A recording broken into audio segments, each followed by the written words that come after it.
the problem with the right kind of solution.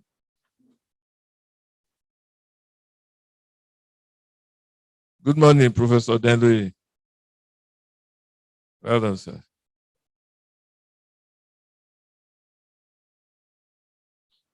We have with us, representing the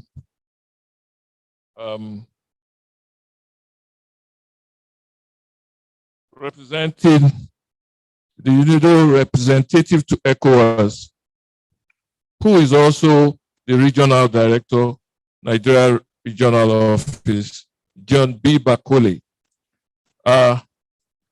He is unavoidably absent as he is representing a senior UNIDO official in an assignment today in Nigeria.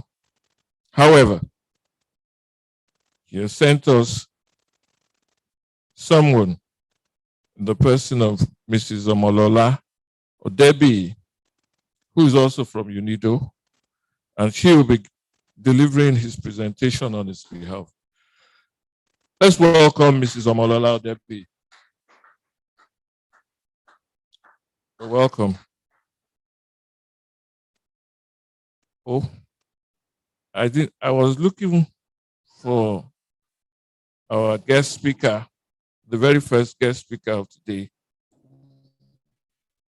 And I thought he stepped out. I think it's now you see me, now you don't. But the pastor is here with us. And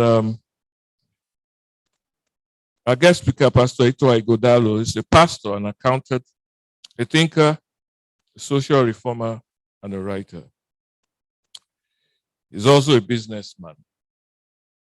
He's already seated on the high table. Please, let's welcome him with a round of applause. Good morning, sir.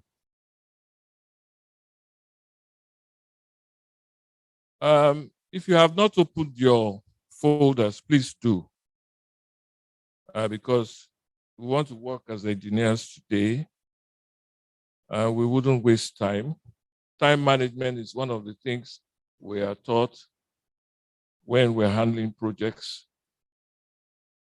And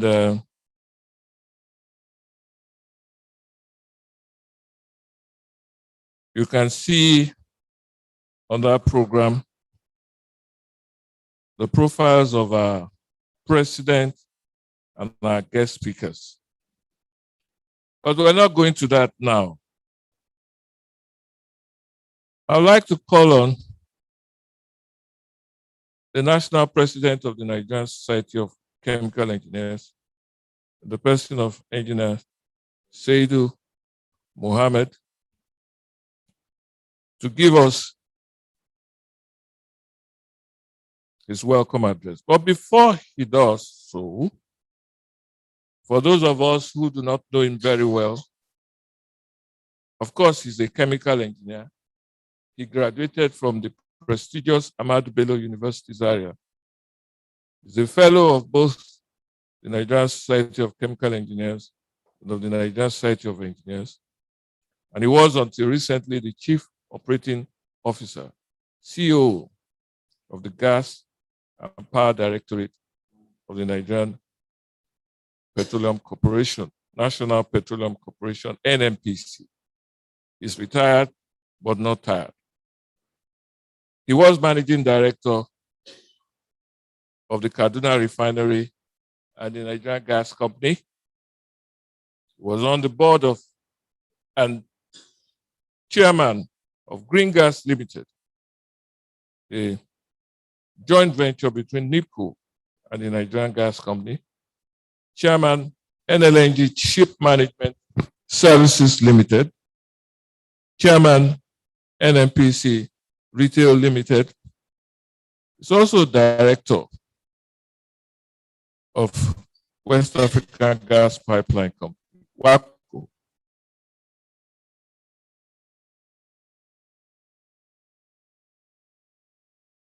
He was former president of the Nigerian Gas Association from 2012 to 2014. He's currently an executive board member of the Gas Exporting Countries Forum, GCF, as Nigeria's representative.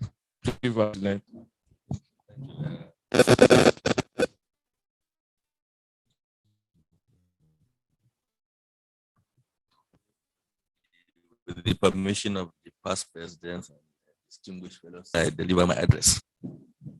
Thank you very much, distinguished ladies and gentlemen. A very good introduction and detailed one there by the chairman of the Fellows Conference Organizing Committee.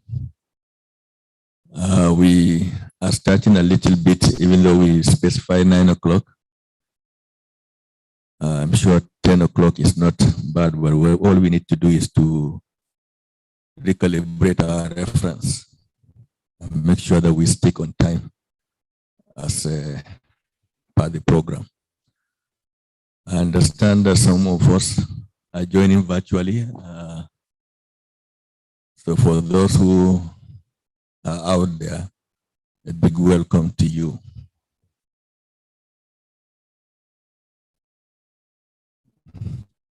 The chairperson of today's occasion has been well introduced, Mrs. Toki Mabogunje.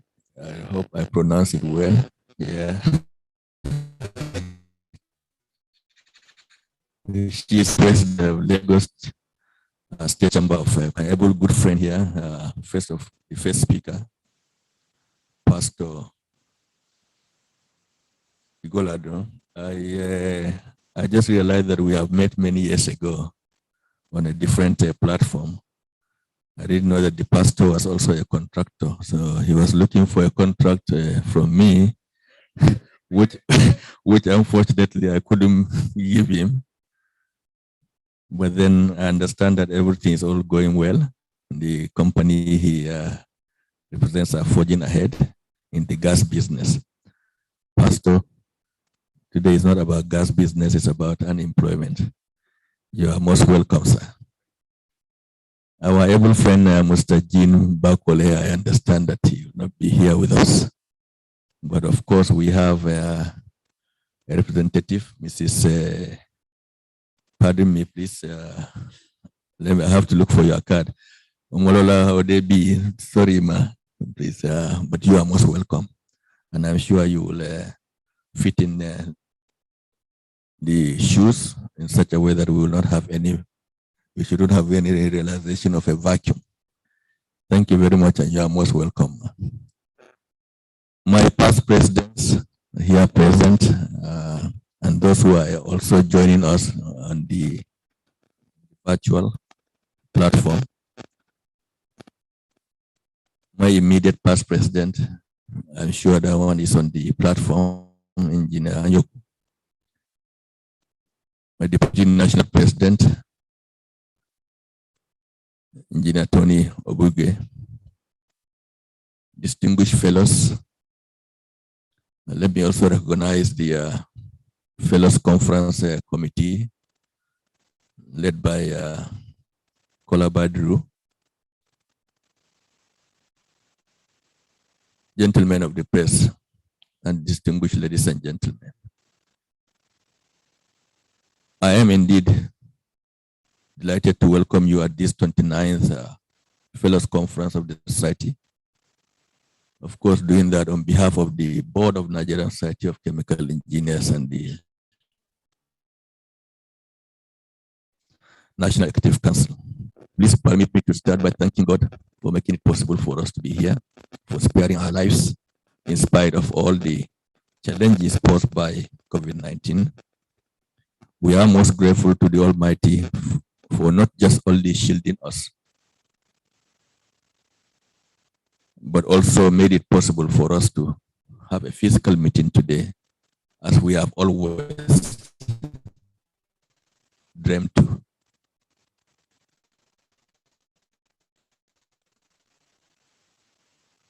We pray for all the negative effects in such a way that not only this country, but the entire world will go back to resume normal economic activities. As you are aware, the first Fellows Confab were held many years ago in 1993. Since then, year in, year out, our discourse has been on a topical issue that are considered crucial for the continued growth, development, and sustainability of our country's socio-economic development. You may recall that last year, on October 8th precisely, our own conference topic was a paradigm shift in our educational system, all geared towards arresting the ever-growing unemployment in Nigeria. I see today's conference topic as also a follow-up to that. And that's why we chose the topic today.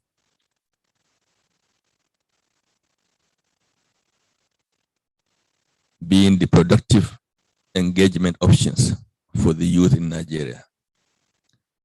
You will all agree with me that one of the issues which can be regarded as a ticking time bomb, if left unattended, is the youth unemployment in this country. We have already been in the chairperson and the speakers at this session have already been introduced. I don't need to repeat that.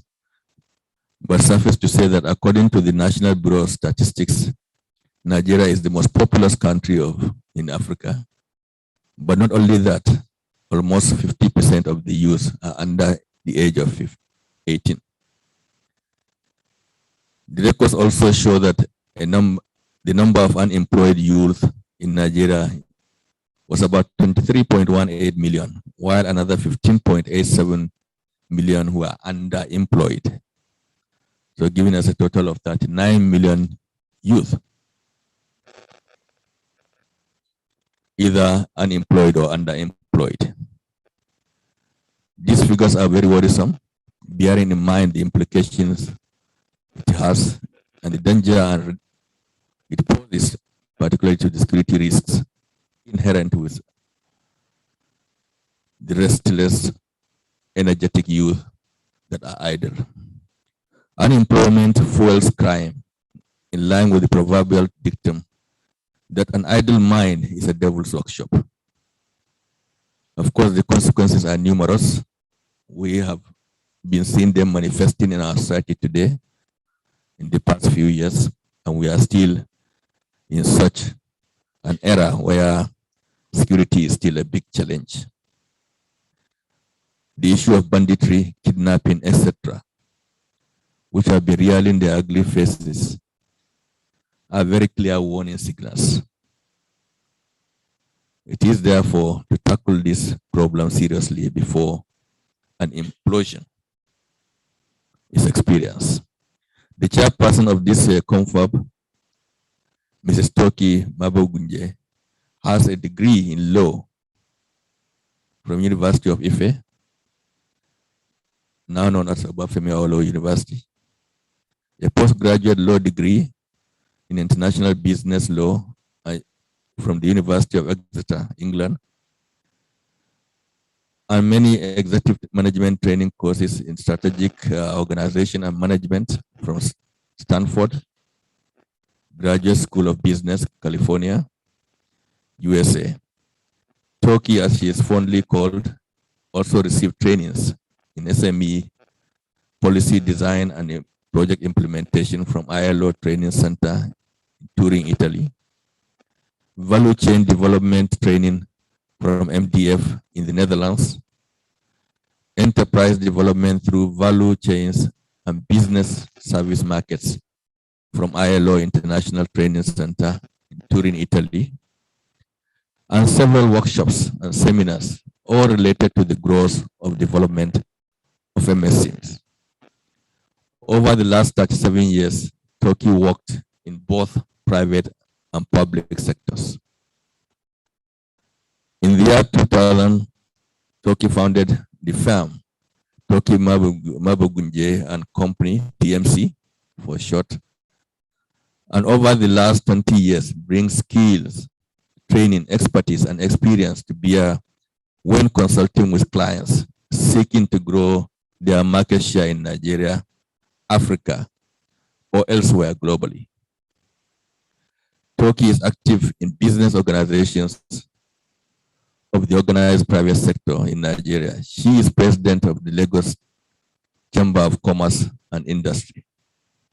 She is the third woman to hold this office in the last 133 years of the existence of this chamber.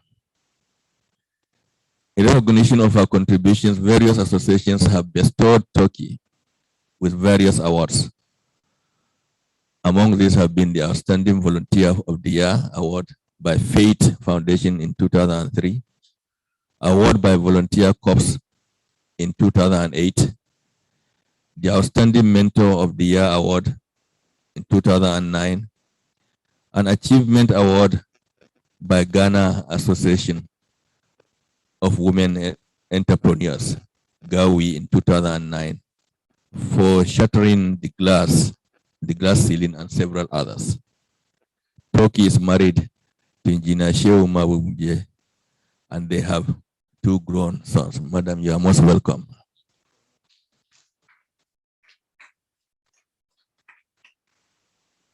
Also, earlier introduced is our first guest speaker, Pastor Itua Ihodalo.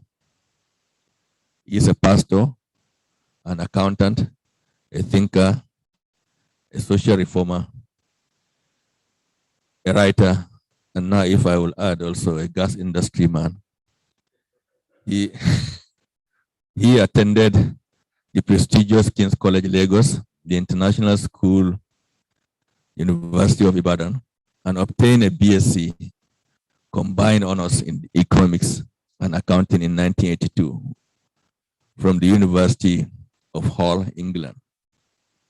He qualified as a chartered accountant back in July 1986 and attended business management courses at the Harvard Business School, Boston, in 2011. He commenced his professional career in 1982 at Pricewaterhouse, now PricewaterhouseCoopers, and later founded Ihodalo and Company, a professional public accounting firm, in 1987. In October 2004, Ihodalo and Co. merged with 3 other firms to form SIAO/RSM Nigeria, becoming arguably the 5th largest accounting practice firm in Nigeria today. Pastor Itua is a fellow of the Institute of Chartered Accountants of Nigeria and also a fellow of the Chartered Institute of Taxation, Nigeria. He is a member of the Nigerian Institute of Management, a member of American Society of Industrial Security, and a member of the American Institute of Management. He is the chairman, FAMAD Nigeria PLC, NSI Insurance, FINA Trust, Clinics Diagnostics Center, Rock Tools, Capital Gate, Elizabeth Al Events Management, Clinicop, amongst others. He sits on the board of the Manox Integrated Limited. For your interest, that's the one that is interested in gas. Gulf Insurance Brokers and other companies. Our first guest speaker, who is an expert in the field, will surely do justice to the first topic, which is strategies to optimize and entrepreneurial potentials of the youth. Can we welcome Pastor Ihodalo? Thank you.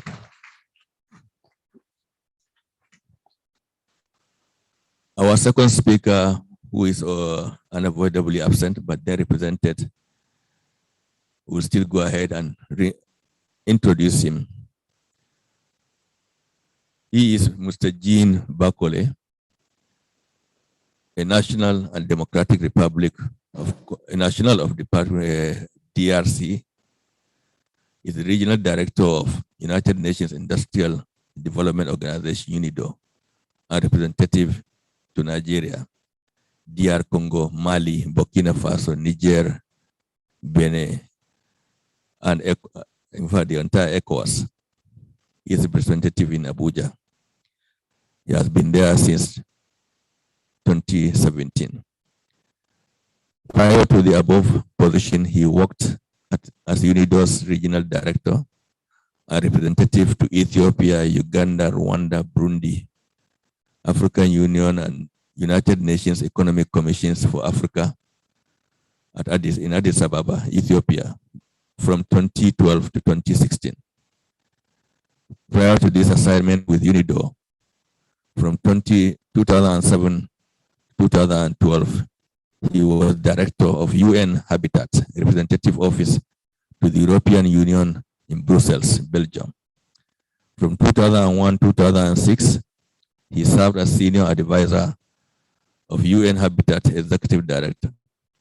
From 1996 to 2000, he was director of the permanent represent. He was the director of the Permanent Representation Office of the Coalition of African Organizations for Food Security and Sustainable Development, COSAD, in Europe. He also worked as an international consultant for several international institutions, such as the European Commission, a United Nations Conference on Trade and Development. In 2017, Mr. Bakole was nominated as the government of the Democratic Republic of Congo's candidate for the post of Executive Director, UN Habitat. Mr. Bakole holds a diploma de jure approfondie, DEA, equivalent to the French PhD of 3-year cycle in economic development, population, and environment sciences from the University of Louvain, Belgium. Mr. Bakole speaks several languages, including French, English, Swahili. That's our second speaker, but like I said earlier on, he is to be represented by Mrs. Omolola Odebi, who is the private sector development expert, the Nigeria Regional Office Hub, all under the United Nations Industrial Development Organization. May we welcome Mrs. Odebi. Thank you very much. First, this opportunity to commend the Fellows Conference Committee under the able leadership of Engineer Kola Badiru and the National Secretariat for the excellent preparation made for this event. Once again, I welcome the chairman, our guest speaker, fellows, and all others present, and those who have joined us via the video conference. I thank you all for attending this year's conference. God bless you all. Thank you.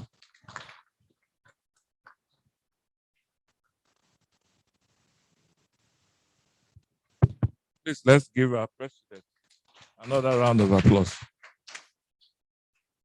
While the president was giving his welcome address, another of our very important personalities stepped in, and that's the person of Professor R.A.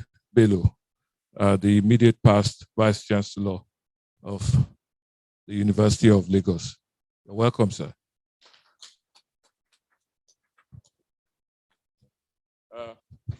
Now is the turn of our chairman or chairperson of the day, who will be directing the proceedings forthwith.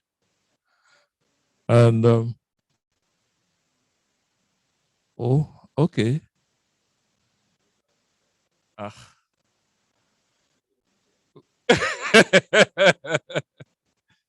Okay, but well, my president has done the better job of doing the profiles of our guest speakers today. So that makes my job very easy. Thank you very much, sir. And to give us the remarks, sure. Thank God she's not a teacher. Mrs. Toki Mabugunje. Please let's give her another round of applause.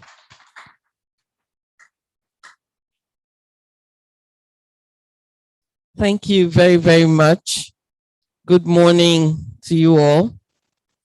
Engineer Saidu A. Mohammed, National President, Nigerian Society of Chemical Engineers, distinguished members of the Board of Directors, our distinguished guest speakers, Pastor Ito Igodalo, and Mr. Jean Bakolo, represented by Mrs. Odebiyi, distinguished fellows of the society, captains of industry, distinguished members of Confab Organizing Committee 2021, distinguished ladies and gentlemen. I thank our national president for the wonderful introduction he made. But what you don't know is that I'm married into a family of engineers. Not only am I married into a family, so I consider myself to be an honorary engineer. So I am really honored to be here. And it's just to say that I sort of understand the position of engineers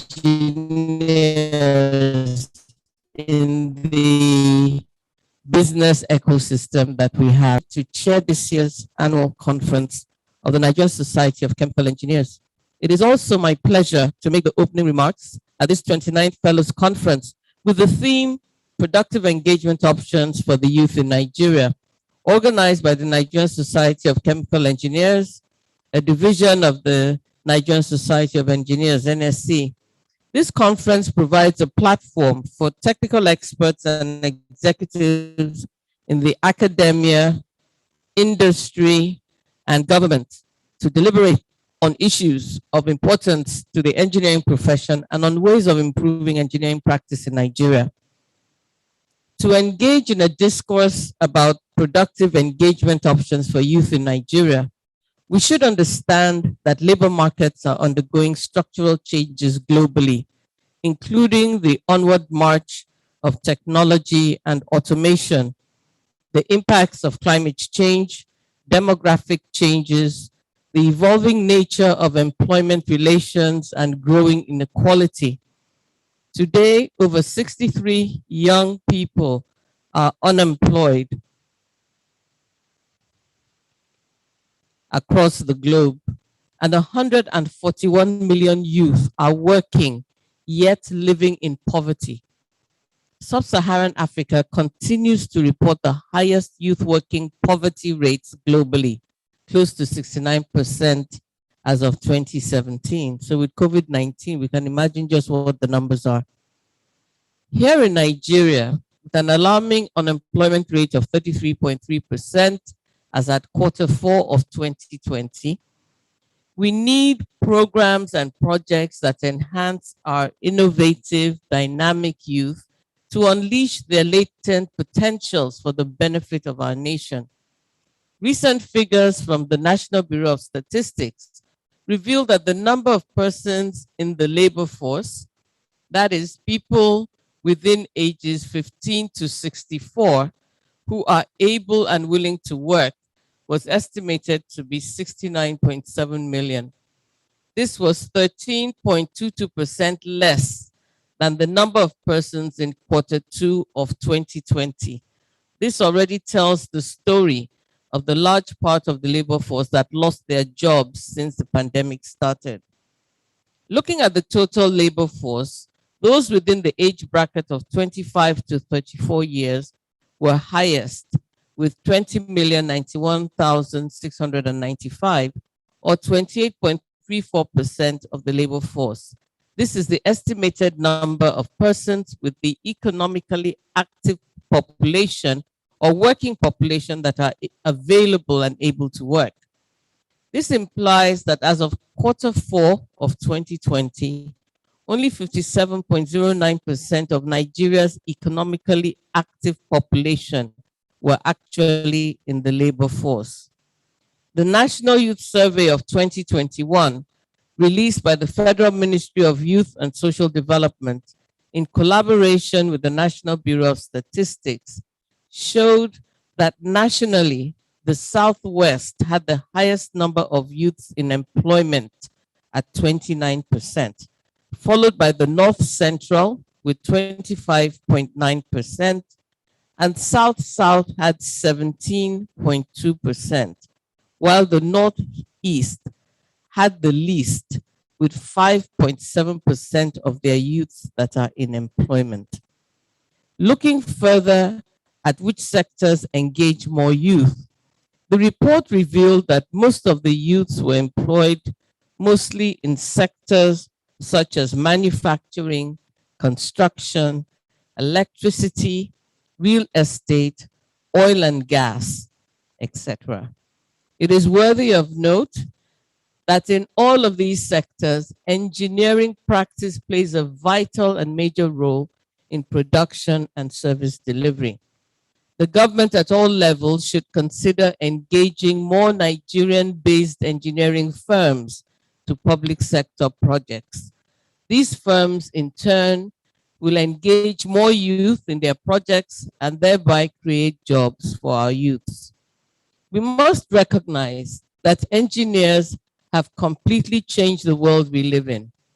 From modern homes, bridges, space travel, and cars to the latest mobile technology, innovation ideas are at the heart of what engineers do, and they use their knowledge to create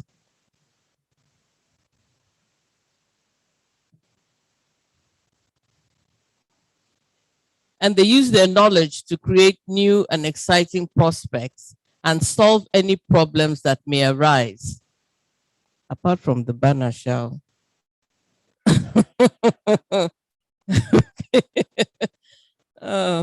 Engineering activities are significant contributors to economic development, standards of living, well-being of a society, and impact its cultural development and environment.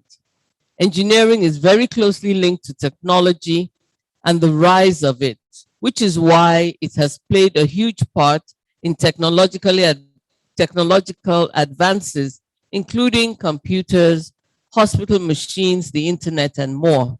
Healthcare has also improved dramatically thanks to advancements in medical technology and thanks to engineers. So there's no gainsaying that engineering plays a key role in development.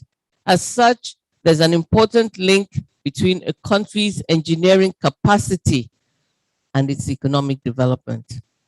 When we look at chemical engineering in particular, we find that chemical engineers have made so many important contributions to society. It is hard to visualize modern life without the large-scale production of antibiotics and other drugs, fertilizers, agricultural chemicals, and materials technology. Chemical engineering helps lead technology and medicine. The profession helps develop processing systems that more efficiently manage waste disposal. It plays a vital role in food processing and so much more. Obviously, there is high capacity for job creation in agriculture, but there's a need to make that sector attractive for youth participation.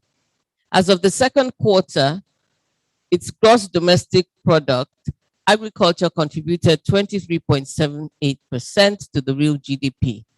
This shows that there is a high level of activities in the agricultural sector. The youth need clear direction and special interventions to support agriculture startups that can deliver lots of value to the agriculture value chain. The youth also need intervention in the areas of agriculture mechanization for commercial farming and processing industry. Chemical engineers intervene and participate in the rollout of engagement options for the youth. The critical role of engineering in education and social impact has led to the development of STEM education, which of course you know is science, technology, engineering, and mathematics. Unlike traditional education experiences in which subject areas are concentrated on separately, STEM education emphasizes technology and integrates subjects in ways that connect disciplines and relates them to each other.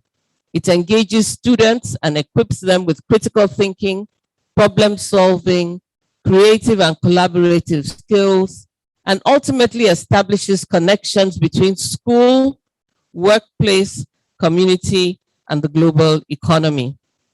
I dare to suggest that the Nigerian Society of Chemical Engineers can engage in youth engagement options by promoting, advocating, and supporting STEM education for students. Since the COVID-19 pandemic, the rapid adoption of technology has enabled education in such a way as to engage the youth in acquiring new skills and knowledge for work. The information, communication, and technology industry is also a space where the youth can compete actively. In the post-pandemic era, information and communication technology will remain vital to all spheres of life and business. The government should create an enabling environment where young entrepreneurs and startups can thrive to create jobs and generate revenue. We already have young Nigerian startups that have strong value propositions and that have attracted funding and equity participation from developed economies. In scaling opportunities for the, and these are just a few examples, transforming raw materials from source to market, manufacturing production of finished goods in the real sector, process engineering, housing, import substitution, backward integration, etc. The real sector of our economy can be enabled by an abundant supply of young people who are well-skilled and well-tooled for work. The Nigerian Society of Chemical Engineers can contribute to real economic growth by providing innovative solutions to the local challenges faced by stakeholders in scaling their businesses. The African Continental Free Trade Agreement, the AFCFTA, provides another opportunity for our young entrepreneurs and startups to explore a continent-wide market if well launched, structured, and implemented.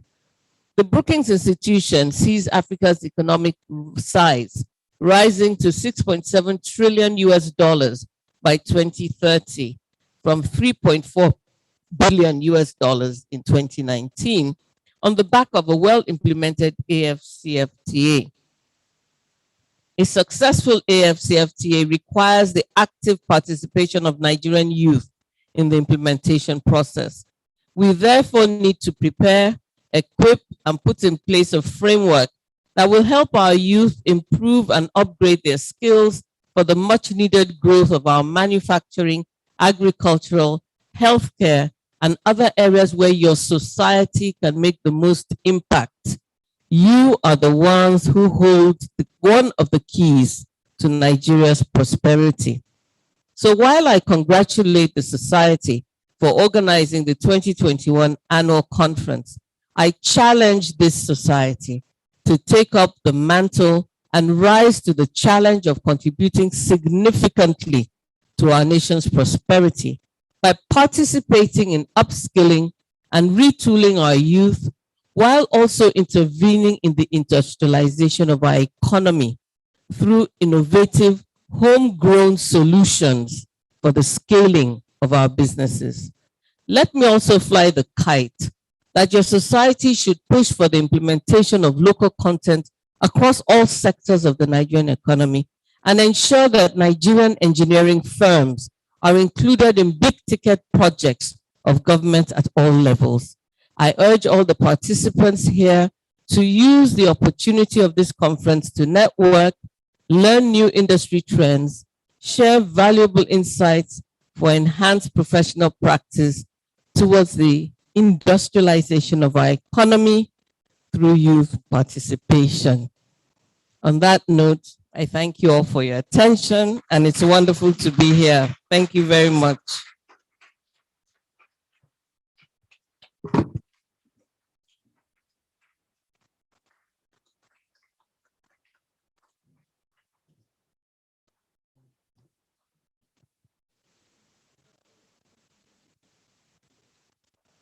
Thank you very much, Madam Chairperson.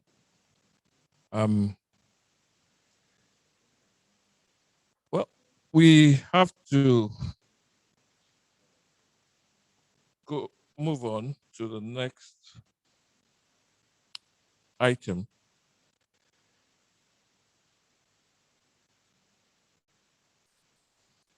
And ordinarily, I am not supposed to come back here, but I thought that I should allow our chairman to sit comfortably and then handle the next line of action, which is the call-up for our pastor to deliver his presentation. I won't be coming back here for a while. Thank you, ma. Thank you very much, everyone. I think we're particularly privileged to have the presence of Pastor Itwa Igodalo. I'm very happy to tell everyone he's known me since, I was a child. His bio has already been read. I also know that he has a plane to catch. So without wasting any more time, please let us welcome Pastor Igodalo to the podium as he addresses the top strategy to optimize Itwa Igodalo.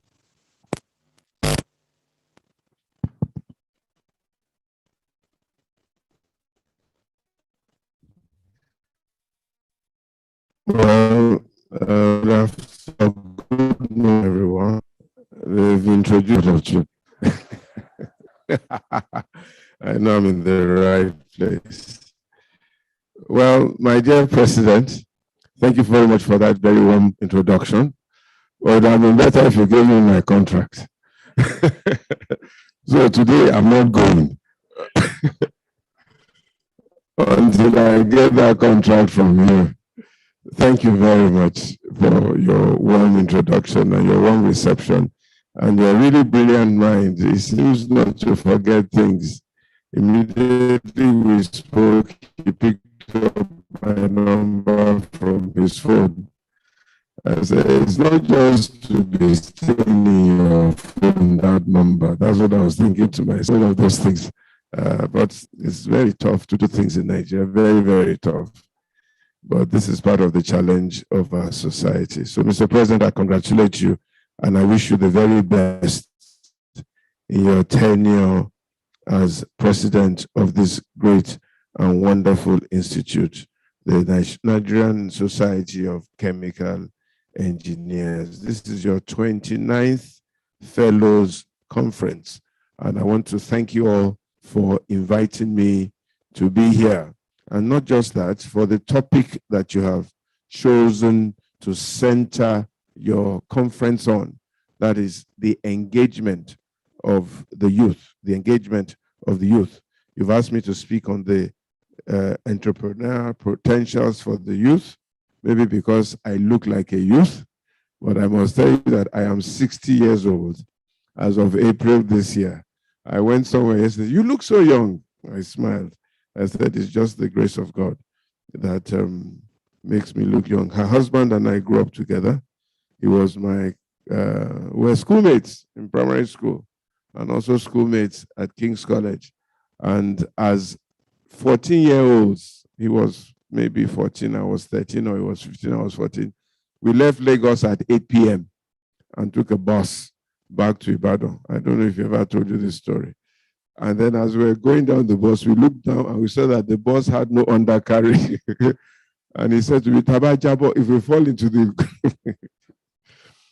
Anyway, we made it to Ibadan that day. So I want to congratulate our chairperson, my sister and my wife. I call her my sister and my wife. We've been together for many years. Mrs. Toki Mabogunje. Thank you very much. And also all the other, my co-speaker, Mr. Jean I thought it was Bankole. I discovered that it's not bank, it's the unit representative to ECOWAS, here represented by Dr. Omolola Odebi. Let me observe all other protocols to save time, but I want to thank everyone here for being part of this conversation. We are speaking largely in this conference on the topic of youth and energizing the youth and strengthening the youth. And it's very important because when I look across the hall, I don't see too many youth or too many young people here. So these are fellows. Oh, these are the elders. And it's very, very good because one of the challenges of Nigeria is that our elders, a lot of our elders are not really thinking of the youth and thinking of the next generation. So I'm very, very encouraged that this eminent institute or society is really, really thinking of the youth, especially when we look at the demography of Nigeria. And there's so many statistics that are available, but we have it on record that 70% of our population of 211 people, thereabouts, plus or minus, consists of young people or the youth. And these are people who are considered to be between the ages of 15 and 35, as recognized by the African Youth Charter. And you can project on the screen, if it's possible, between the ages of 15 and 35, as recognized by the African Youth Charter. According to Wikipedia, the Federal Republic of Nigeria recognizes youth to be between the ages of 18 to 29. My friend Fola Adiola, the former managing director of Guarantee Trust, the founder and former managing director of Guarantee Trust, told me a story many years ago when I visited him on the vice presidency of the Federal Republic of Nigeria, and they didn't quite vote for him. I think he was running with my friend Nuri Babu under the African Congress Party or something like that, and they didn't win. I think it was Yar'Adua that won that election, and then eventually went down to and we went to a conference somewhere. Area boys, strong boys,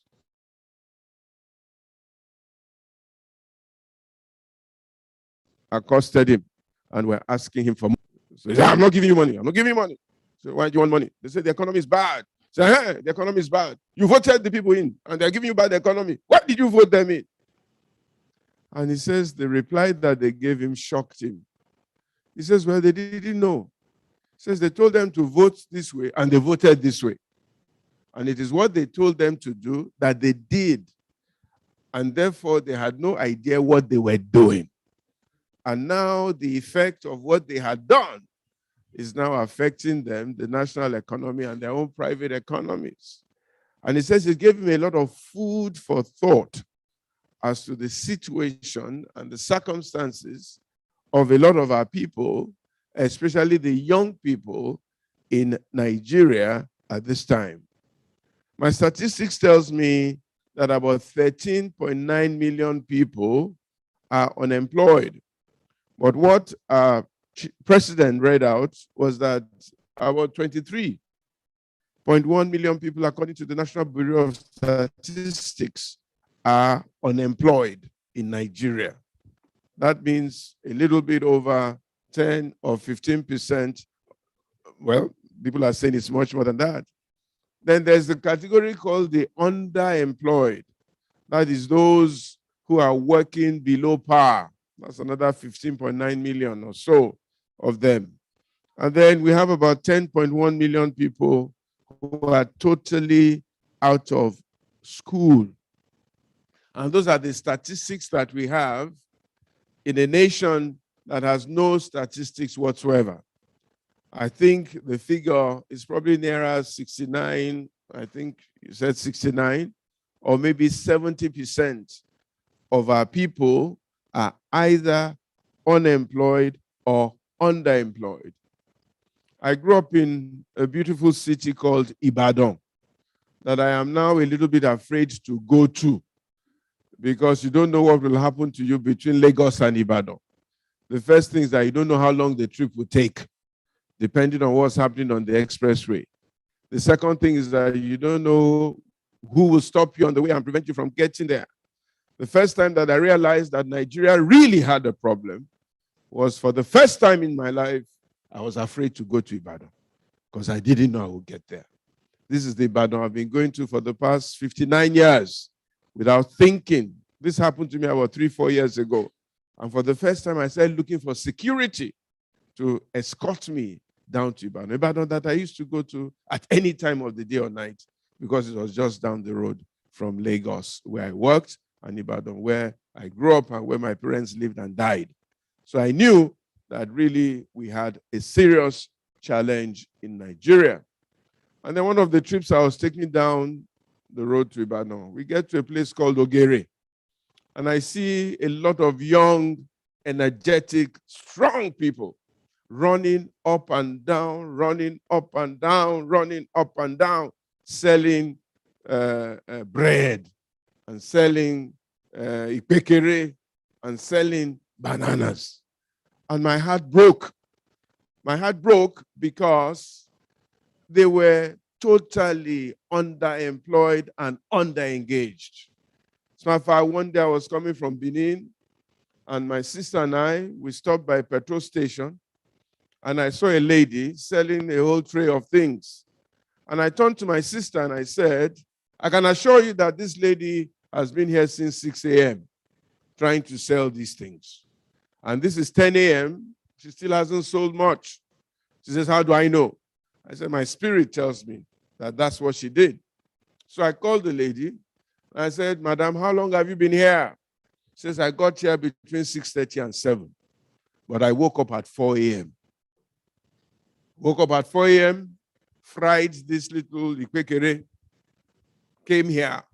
And even this place I'm at, I can only come here 3 days a week because there are other people competing in this business with me, and the petrol station has allocated for us how we should come. I said, where did you come from? He says, I came from 1.5 hours away. Why are you here? He says, I have 2 children. My husband is not employed. I have to send them to school. He says, when are you going to leave this place? He says, if I'm lucky, I'll leave this place at 7 p.m. So you are here you woke up at 4, you got here at 6:30, you are going to be here till 7, selling this ipekere or this banana or whatever you have on your head. So I said to her, what is the total value of what you have on your tray? She said 10,000 naira. How much profit are you going to make from this thing on your tray? So maybe I'll make 2,000. And I'll spend 200 naira to go back home. I said, take 20,000 and go back home. Take 20,000, go back home. She does it thrice a week to earn 6,000 naira in this economy, to send her children to school, and to eke out a living for ourselves. Like I said 3 months ago, who does that? In an economy where there's so much resource and so much potential. And that's why I'm happy that a group of people are thinking about the strength and the energy that Nigeria represents. You see a sausage seller in the traffic. You see a school dropout. You see a cultist. You see a rapist. You see drug abusers. As a pastor, if I go into central Lagos now, they know me everywhere because I live with them, I dine with them, I look after them, and a lot of them are able-bodied men who have no future, no job, nothing. begging and running all over the streets in Nsche, up and down. Night crawlers, substance abusers, even our headsmen. That particular topic really annoys me. In that today in Nigeria, we're discussing whether a young boy, 16 years old, should pull a cattle from Maiduguri to Lagos. Who does that? That's a potential Steve Jobs. That's a potential Mark Zuckerberg. That's a potential Bill Gates, made not to go to school because of what we consider to be culture or tradition or society in the year 2021. We need to have a serious rethink in Nigeria and be able to harness our resources. We need to be able to think seriously about which way Nigeria is going. About 10 or 12 years ago, as a pastor, 4 young people came to see me in my office, and they wanted prayer, they wanted counseling, they wanted help, they wanted suggestions, they wanted to pick my brain.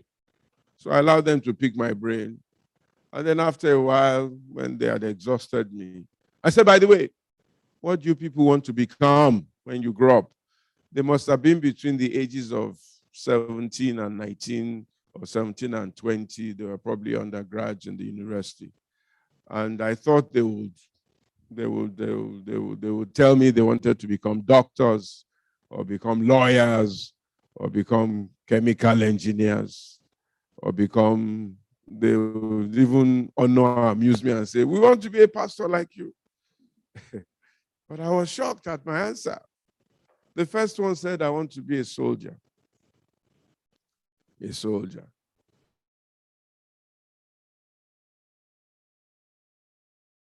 The second one said, I want to be a politician. I want to be a Yahoo expert. That is the first time in my life I heard the word Yahoo. I said, what is that? Smell, Pastor, you're out of it. Yahoo. Then the fourth said, I want to be an armed robber. True. I said, why? I said, those are the people making money in Nigeria. Soldier, politician, Yahoo, armed robber. So that is why they want to follow those professions. These are young people who have grown up in our Nigeria with a psyche that is not possible to make money the way the parents taught us. Hard work, discipline, conscientiousness, and focus. They think the way to make money is to cut corners and to make it rapidly, because this is what our society encourages. This is what our society respects. This is what our society demands. Where you have a society where after you have come to Lagos and gone back home with a brand new car, your parents are not asking you, how did you get the money? This is what they used to do in the Nigeria of those days. You come back home, you build a house in your village in 6 months, big, huge palace. They don't ask you, how did you get the money? You send your daughter to Brazil or Italy, like Edo State, where I come from, where one of our biggest exports is our girls. You don't ask them how they got the money that they are sending home as remittances every month to look after aged parents. As a matter of fact, parents are the ones who are asking you, will you not go to Italy like your friends? My good friend Donald Duke was sharing with me a story the other day. He pointed to his houseboy in his house. He says, Pastor, look at that boy. I looked at him, said, Oga, tell Pastor your story.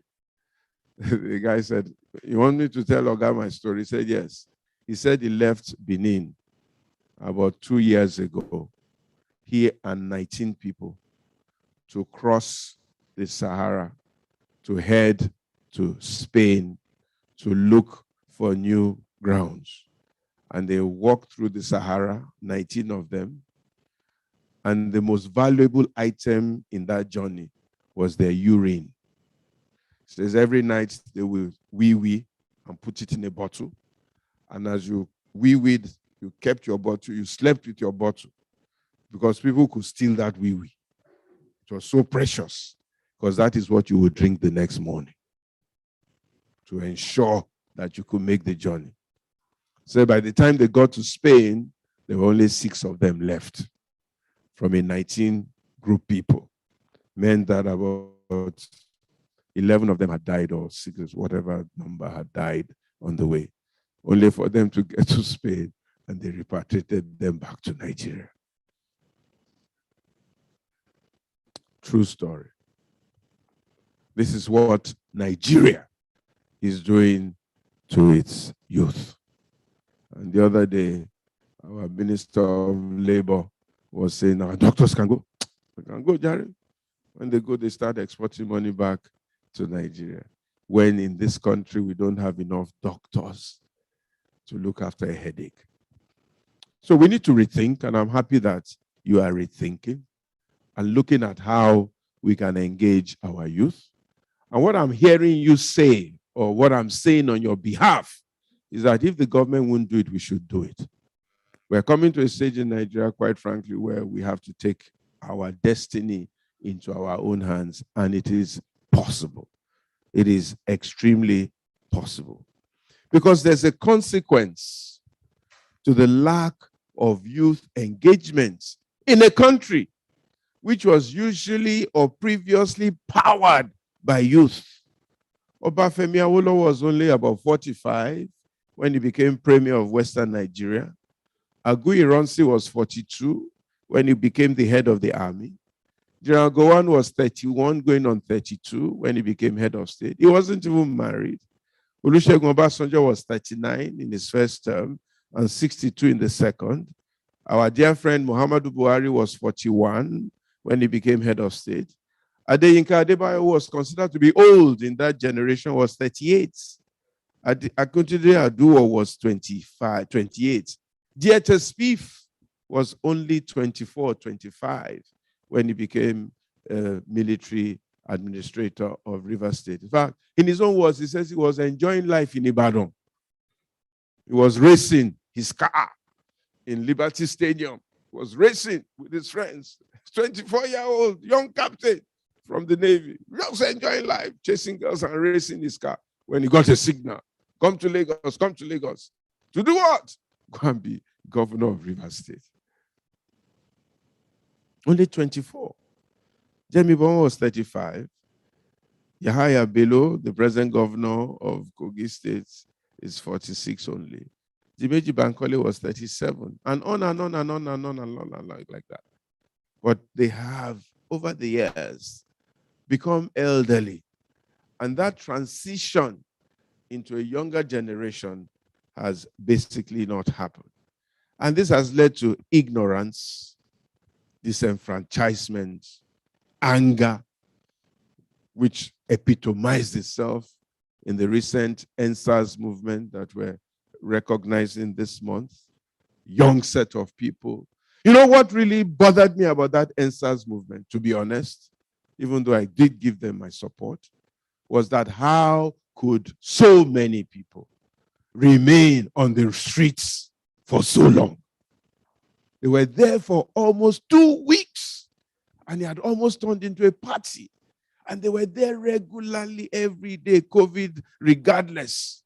And I was saying to myself, these ones have no work to do. That is why they can be on the streets consistently from 7 a.m. to 8 p.m., dancing and jumping and singing, because they have no work to do. They had a genuine curse. They had a genuine reason to be there, as far as I'm concerned. But the fact was that they had no work to do. Young people had no work to do. They were able to expend their energy in what they were doing. Lack of productivity and a depressed economy. And we're in really, really deep trouble, ladies and gentlemen, if we do not create employment. Even the good book says the devil finds job for the idle hands. So we need to really find a way to engage our youth so that they can be productive and bring about entrepreneurial and develop their entrepreneurial potentials for many, many reasons.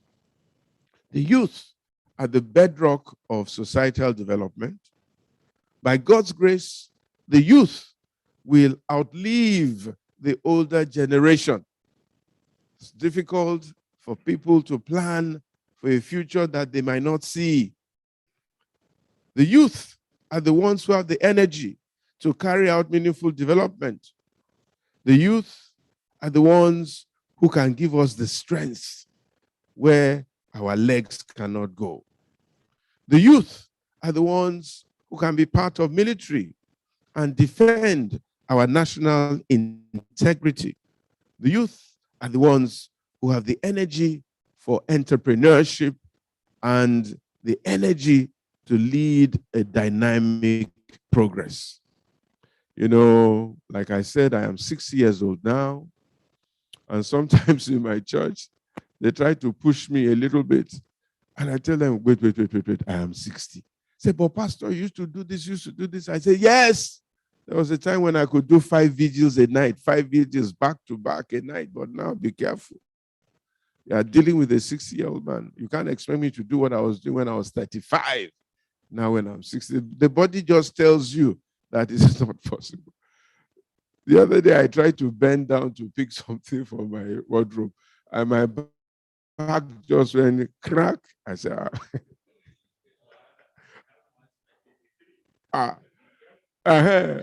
you see, that's the youth talking. My back just went crack. I said, my goodness. And for the next 2 weeks, the thing was telling me that there's something wrong somewhere. This is the back we used to move around and play soccer and jump up and down. So now I'm very careful. There's nothing you can do about it. That's the way life goes. So we need to go back to our youth and begin to ensure we can get their entrepreneurship capacity out. I started business at the age of 24, 25 in 1986. I left Pricewaterhouse. I chartered my own course. I started running up and down. And at that time, to be honest, Nigeria was ready to receive people like us. But when I look back now and I wonder what I did then, I'm simply amazed. I had a brazen energy, brazen youth. I set up pesticides, started this bank at the age of 31 or 32. Same thing with Foladiola, 33.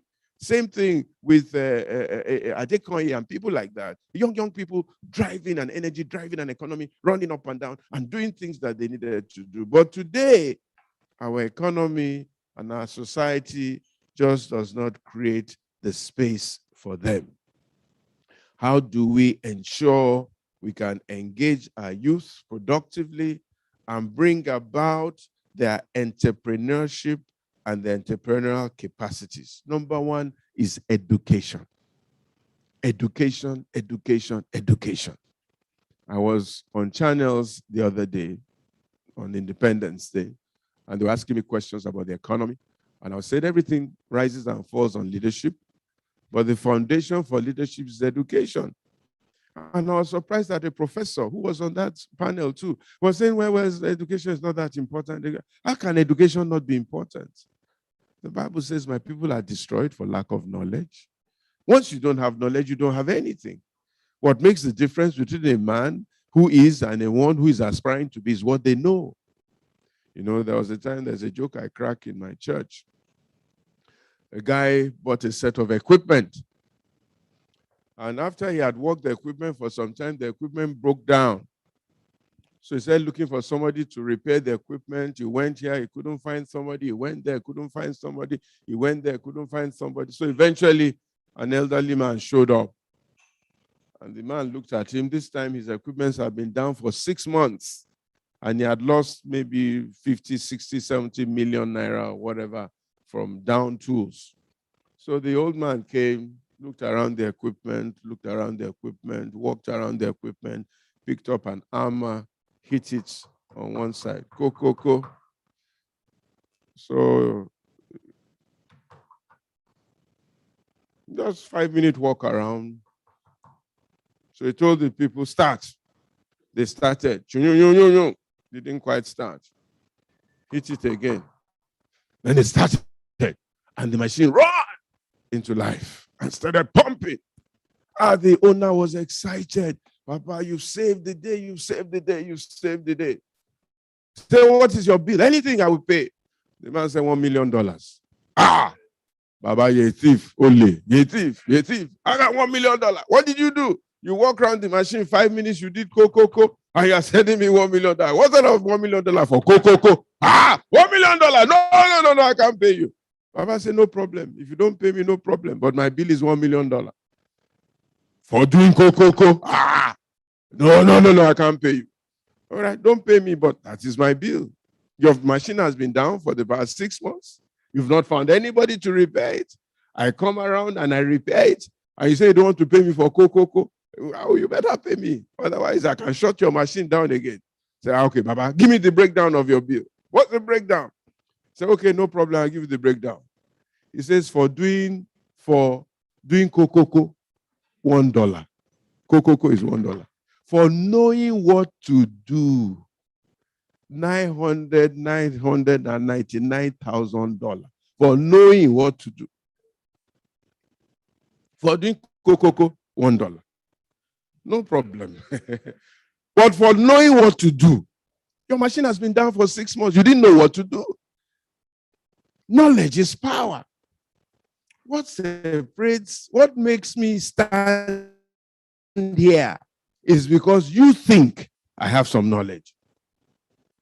What makes people listen to me every Sunday is because they think I have some knowledge from God which they don't have. And that is what makes the difference. My father pulled away from his village and his brothers and went to school seemingly by accident and went to England and came back. And they gave him a hero's welcome because of knowledge. My uncles are still in the village tapping palm wine. And somebody is telling me that education is not important. So how can 10 million people be out of school in Nigeria? It's a disaster. It's a terrible thing. Why will they not go into insecurity? Why would they not carry guns? Why would they not make life difficult for the sons of people who've gone to some school? So we must go back to educating our people, and not just education for upskilling and empowerment, ensuring that almost everybody can stand on their own 2 feet, feed themselves and cultivate themselves and make a living and be productively engaged. If I was president of Nigeria, the first thing I would ban is food.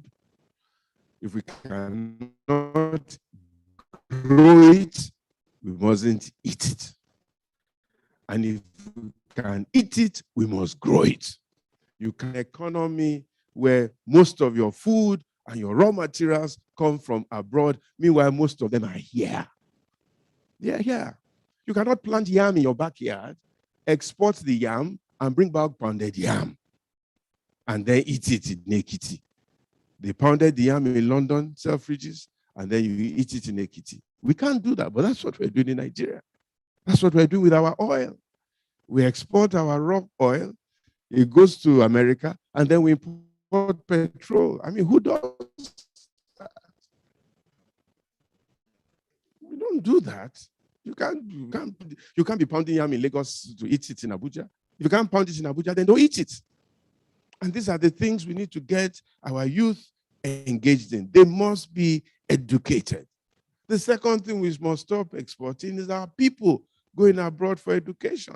We must improve our own educational standards in Nigeria. When I was growing up, it was not fashionable to go abroad for education. You went to schools here. In fact, I broke the culture by going to hall. My brother went to Ibadan. My sister went to Ibadan. She went to Ife. That was the condition there. We were happy to go. They gave us bursary to go.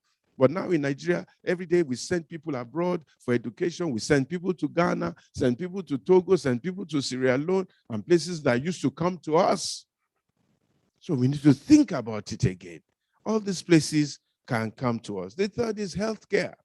If you go to the Indian embassy today, you'll be surprised as to how many Nigerians have woken up at 3 a.m. to go and queue with their wheelchairs and their stretchers in front of the Indian embassy, when Indian doctors used to come to Nigeria to learn tropical medicine in the 60s and the 70s. Number 2 is proper orientation and reorientation. Like my example of the 4 boys that I gave, a lot of our youth don't know good from bad, right from wrong, wrong from right, this and that. Everybody comes to me every day, Pastor, we want work, we want work. I say, go and apply. He said, Pastor, you're out of it. You can't apply and get a job. If you don't know somebody, you are wasting your time. And that never used to be that in Nigeria. You didn't need to know anybody. You applied, you are qualified, there was meritocracy, and you got in. But now our youths are orientated to think that there's nothing like merit. Number 3 must be self-discovery. We need to ensure that the youth can discover themselves and know what they are capable of doing, what their potential is, and what their capacity is. We must allow them to discover themselves. Proper upskilling. And this is where your society in particular comes into play. There needs to be a lot of research and development, R&D in Nigeria. We need to step in and more or less take over the research and development mechanisms for our country. If you cannot do any R&D, if you can't do R&D, you may not be able to make progress as a nation. Innovation, artificial intelligence is where the entire world is going. Chemicals, there's so much that you can do from your gas, so much you can do from your oil, so much that you can do as a chemical engineer that we need to have a serious research and development. You must think of doing a world-class research and development environment in Nigeria where we can produce things. We're scrambling now for COVID-19 injections because we're not producing it. And places like Britain are discriminating against us and telling us that we cannot come there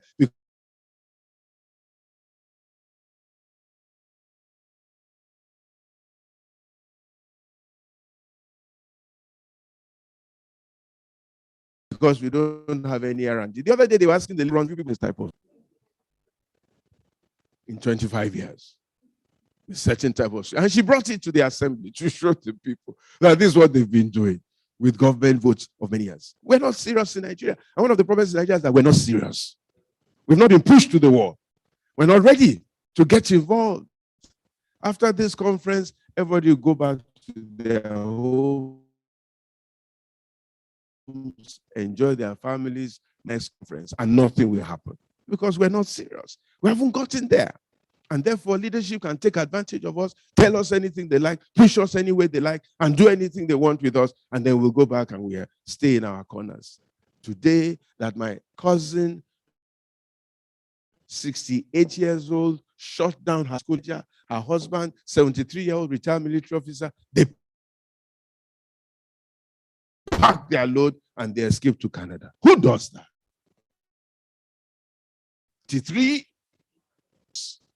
Who does that? And she's not the only one. There are millions of them. Those who are there, they want to come back, but they cannot come back. Those who are here, they want to go there. My brother-in-law was telling me yesterday that he's shipping his wife abroad. That enough is enough. For how long are we going to continue like that? And we're sitting here. You know, bad things is not because there's bad things. It's because the good. And as long as the good people remain silent, our youth are going to be wasting away. Very soon, we may not find a Nigeria to come to when you have 70 million people who have no hope. At least if you had hope and you thought that tomorrow will be okay, you would aspire. But there's no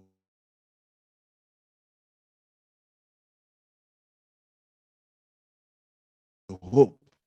We need to provide them intention. Leadership is the capacity to influence others through inspiration generated by passion, motivated by vision, and produced by a sense of purpose. There must be intentional leadership. Leadership is not intentional.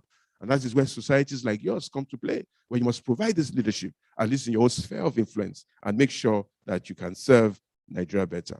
We must create the right policies for the youth to be engaged, the right kind of principles. This is the only place in the country where your policies are not clear, where your policies are not straightforward, where there's policies of assaults all the time, and you don't know exactly what to do.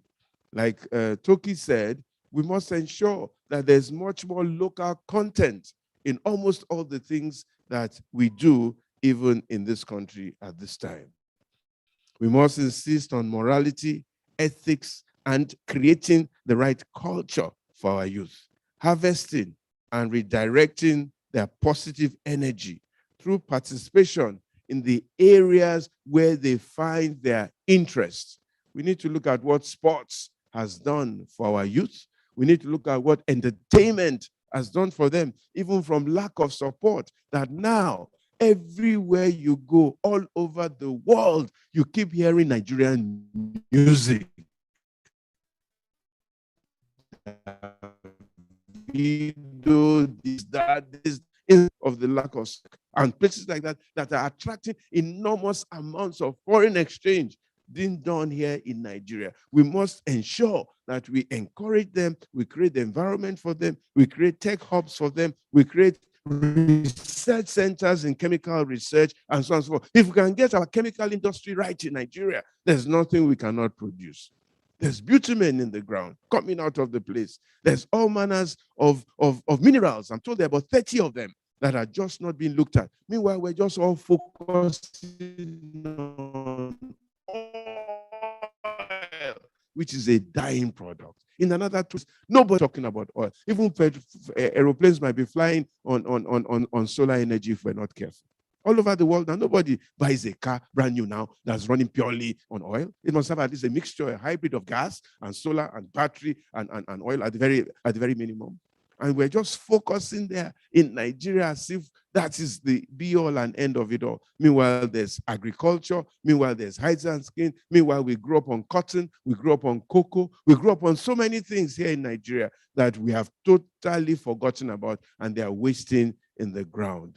We need to create a conducive environment for business owners. We need to encourage our youth. We need to ask them to get involved. We need to tell them that we care about them. We need to look for the areas of potential that they can produce, and we need to do things that will make them feel part of this society. And above all, we need to change our leadership. We need to change our leadership. We need to have a leadership that's thinking more about Nigeria, the Nigerian, the youth in Nigeria, and the future of Nigeria. Ladies and gentlemen, thank you very much. God bless you.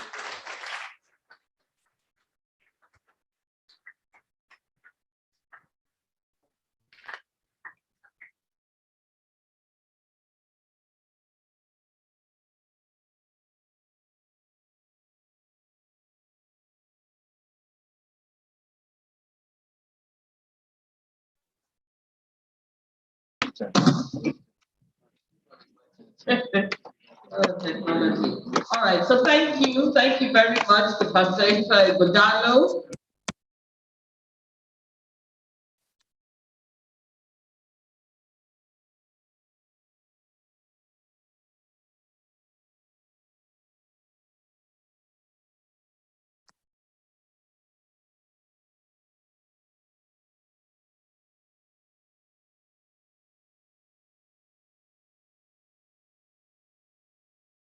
He then said to us,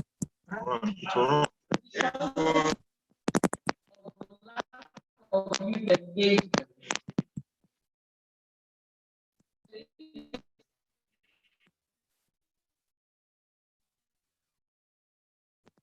Is this the kind of division, lack of disenfranchisement? The youth are the bedrock of the society. They also, can sustain our agricultural change. The future belongs to them. And certainly they have that youthful energy to protect and defend their own. He said, how do we do this? Several ways. Education.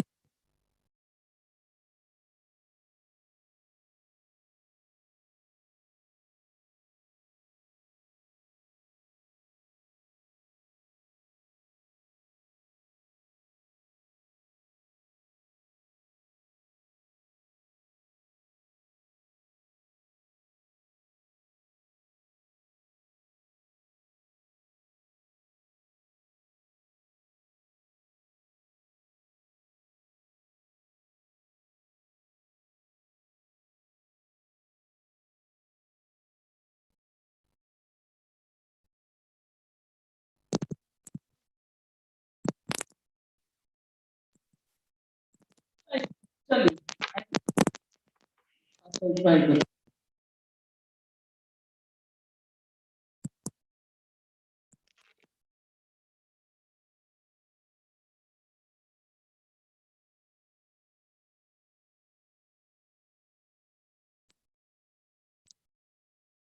that's what I keep saying. We actually have to grab our destiny. Now is the time to do what needs to be done.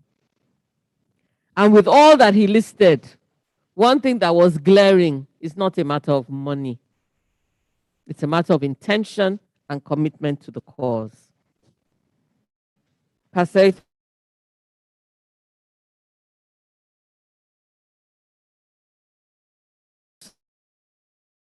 so much for this. It's very instructive for the society for seeing a framework for engagement of the youth at the end of this conference. Another round of applause, please, for Pastor Godalo. I want to ask whether we can take 2 or 3 questions if there are any. Yes, sir.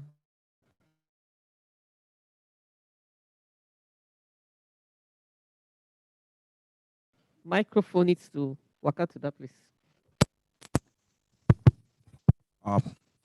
Can you hear me? Yeah.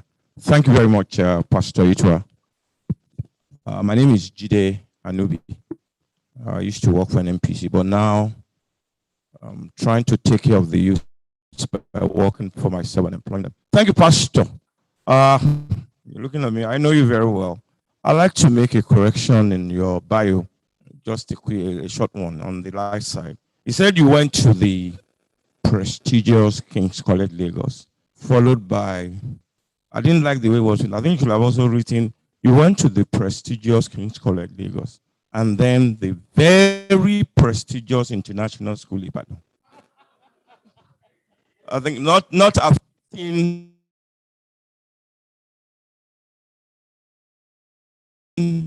very prestigious student. So that was my school.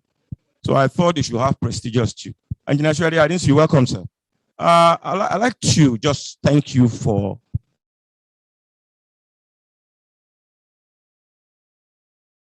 a very brilliant presentation about philosophy that I share.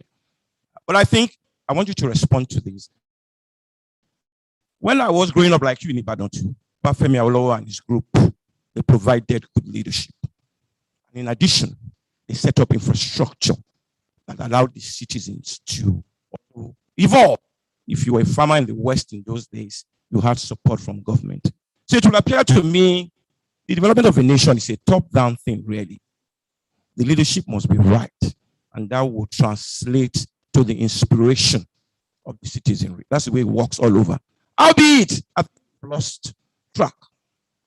I am not too sure that our leadership is going to have focus in any time soon. Therefore, I think we need to have a reversal where the citizens will have to take control of their future.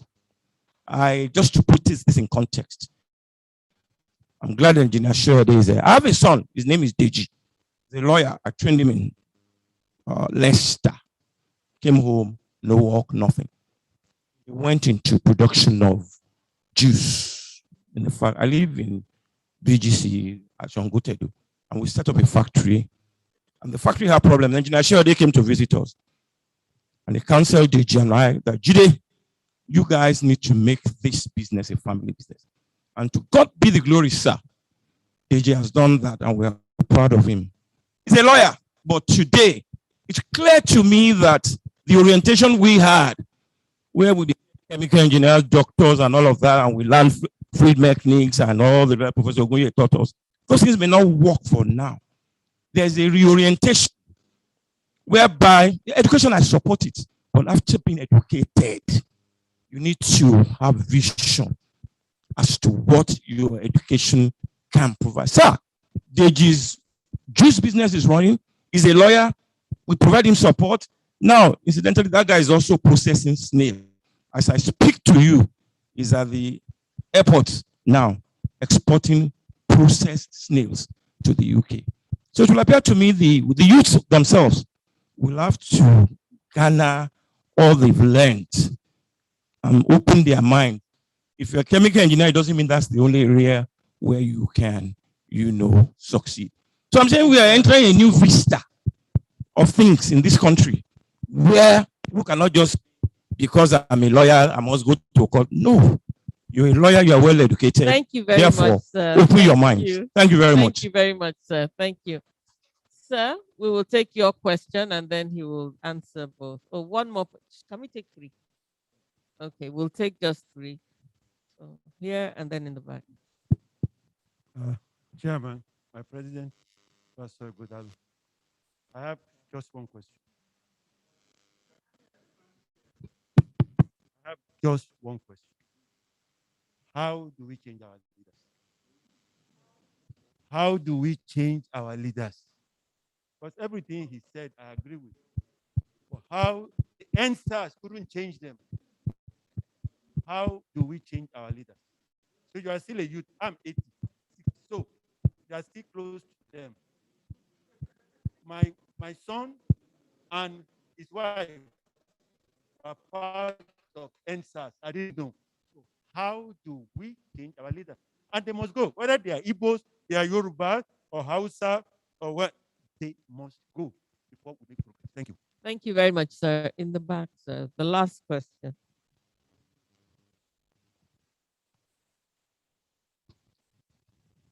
Thank you very much. Itwa, you know me very well. Thank you very much.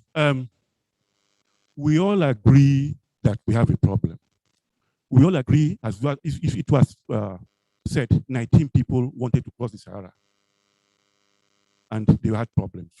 You all said some people tried to tap your brains, and after they said they wanted to be robbers, they wanted to be this, they wanted to be that, right?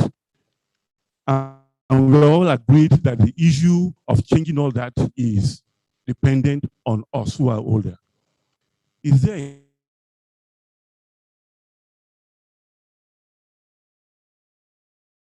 a clear way that you can think? You see, the problem, and they cannot change it.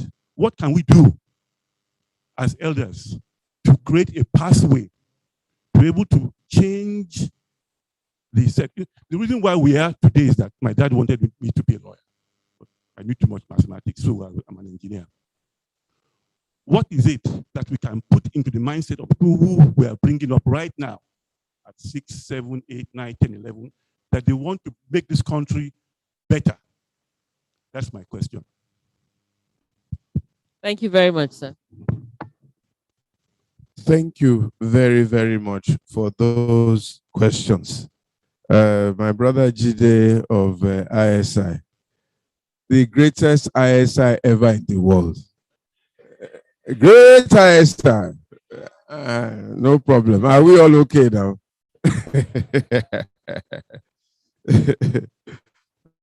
I enjoyed my time in ISI.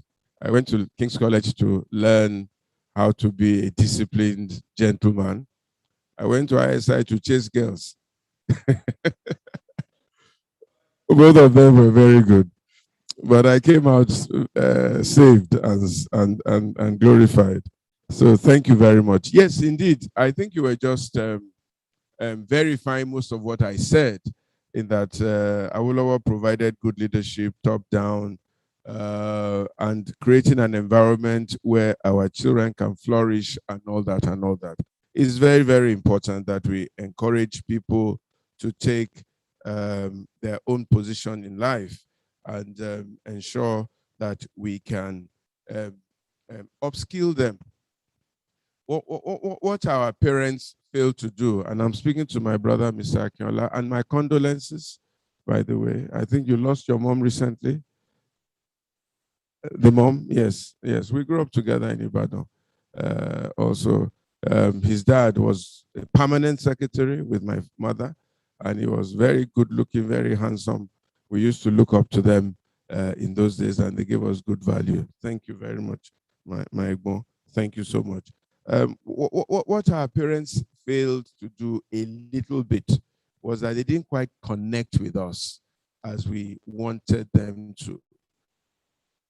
They were up there, very disciplinarian, very time they pushed us to really think too deep about. And some of them wanted to live their lives through us and wanted to ensure that we didn't fail or do the things that they did. I, for example, really wanted to be a business person. I just wanted to make money. But it was my father that encouraged me to go into accounting profession. And I really thank him for that advice because it helped me in the future. But what I really wanted him to do was to mentor me and train me and put me in a place where I could learn the fundamentals of business and making money. I had to learn a lot of my business habits by making a lot of mistakes on the way. One of the things we need to begin to do now is to listen, really listen to our youth, really listen to their heartbeats, really listen to how they are thinking, really listen to what they're thinking, and just begin to guide them in the ways of discipline, morality, ethics, and so on and so forth. But allow them to really express themselves and their creativity. A good example, Vido's father is a businessman. Adeleke made money buying and selling a contemporary of Aliko. Then all of a sudden, his son says he wants to be dancing up and down. If it had been in my generation, they would never have allowed it. Whatever they were doing there, okay? And he's made quite a lot of money. Some of us wanted to be footballers. They won't allow us to be footballers. Only for the people like Kanu and people like that to become international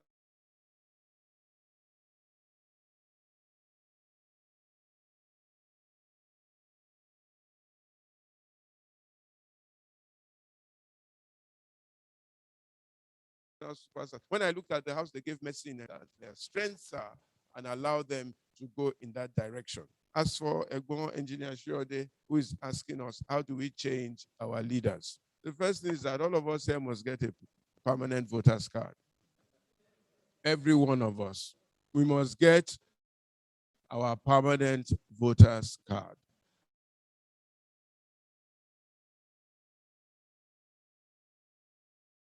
And we must ensure that we are at home on that day in a place where we can vote, not where we're watching TV or going on picnic or just enjoying a holiday after 1999.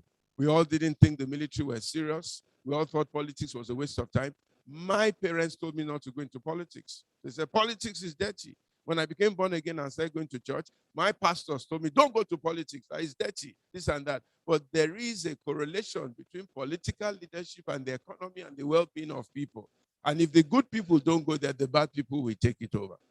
We must all be prepared to get involved. We must all be prepared to join a political party or encourage our children to join a political party. We must all prepare to fund a political movement. If it's 1,000, if it's 10,000, if it's 2,000, if 3,000, we must all be prepared to go. We must all be prepared to engage on our streets, telling our drivers, telling our mechanics, telling our makers, telling our houseboys, don't vote this way, vote this way, don't vote this way, don't vote this way, vote this way, don't vote this way. We must all get involved. And if we don't get involved, we are going to leave the space for people who don't care about Nigeria, people who don't care about our well-being to take over Nigeria. We must all get involved. We must all get involved. And we must ensure that there's some people who we must say must never go into political office in Nigeria ever again. There are a few people like that. We must say they can come. If they raise up their heads, we say, no, we are not going to accept you. And then we must have a positive search mechanism for people who are competent. You know, they went to look for David where he was hiding in Hebron, and they made him king. They looked at his CV, they looked at his qualities, they looked at his they say, you saved us from Goliath, you saved us from the Philistines, you brought 200 foreskins, you did this, come and be king of Israel. We have to go and look for people. They're there somewhere, they're competent, they're capable. We must look for them, we must give them a chance. And then finally, we must unite.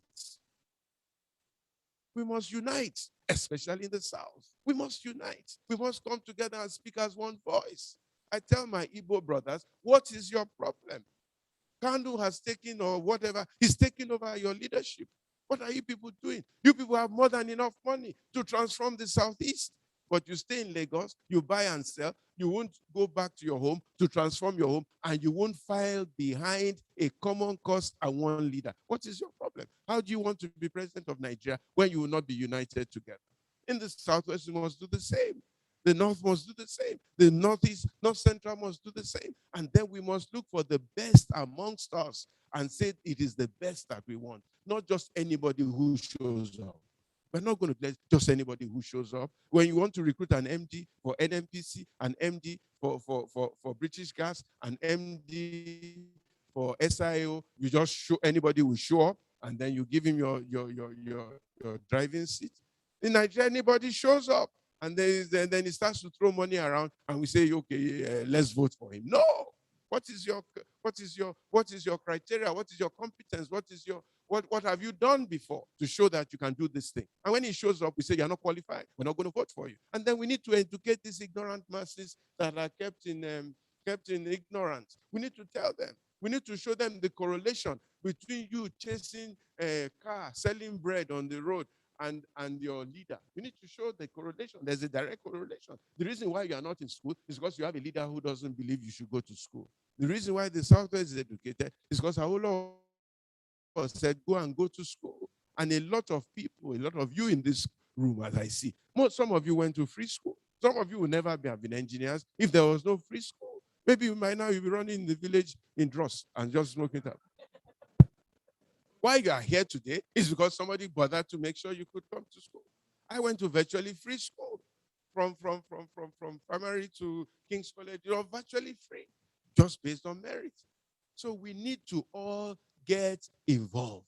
We must not wait for somebody who is going to do it. You be the change that you want to see.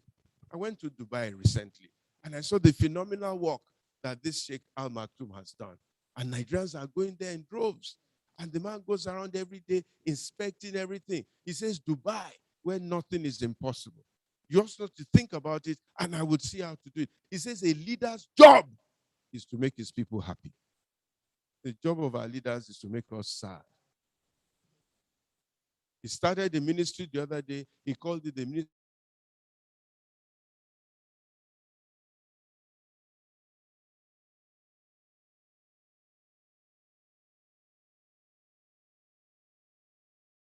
of Artificial Intelligence. He looked me to the moon. So when I need to go there, he can take me there.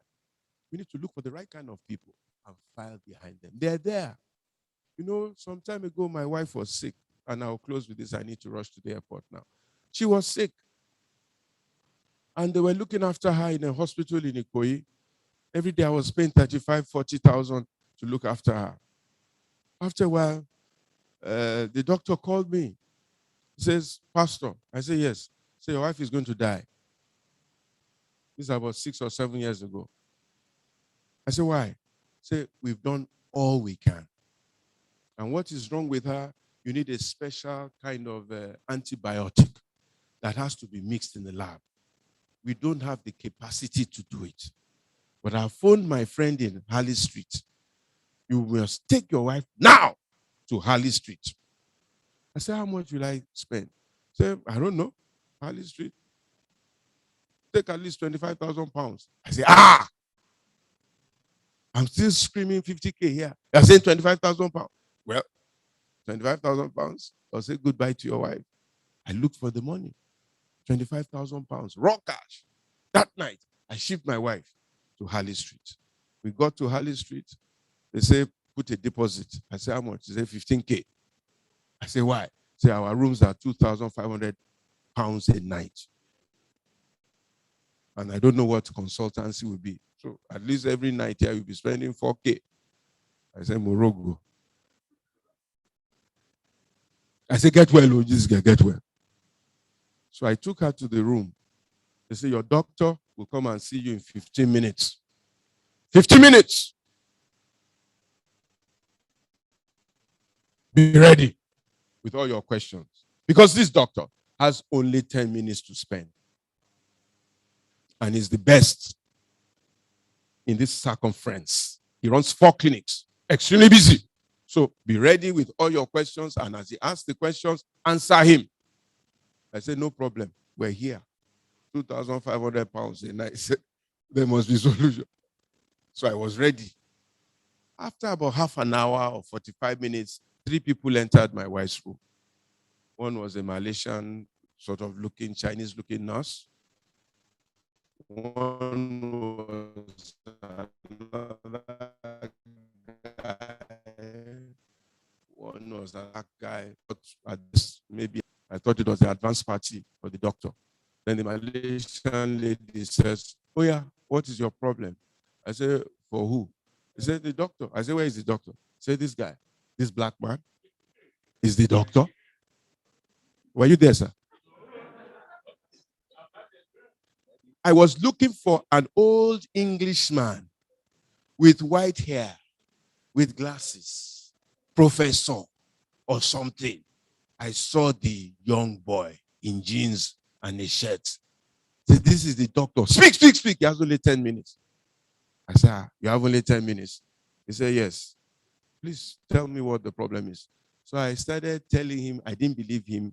I said, "Tell him." His name was Emeka. Emeka Nwagwagwagwa something. Emeka in Harley Street, giving me Olajide 10 minutes.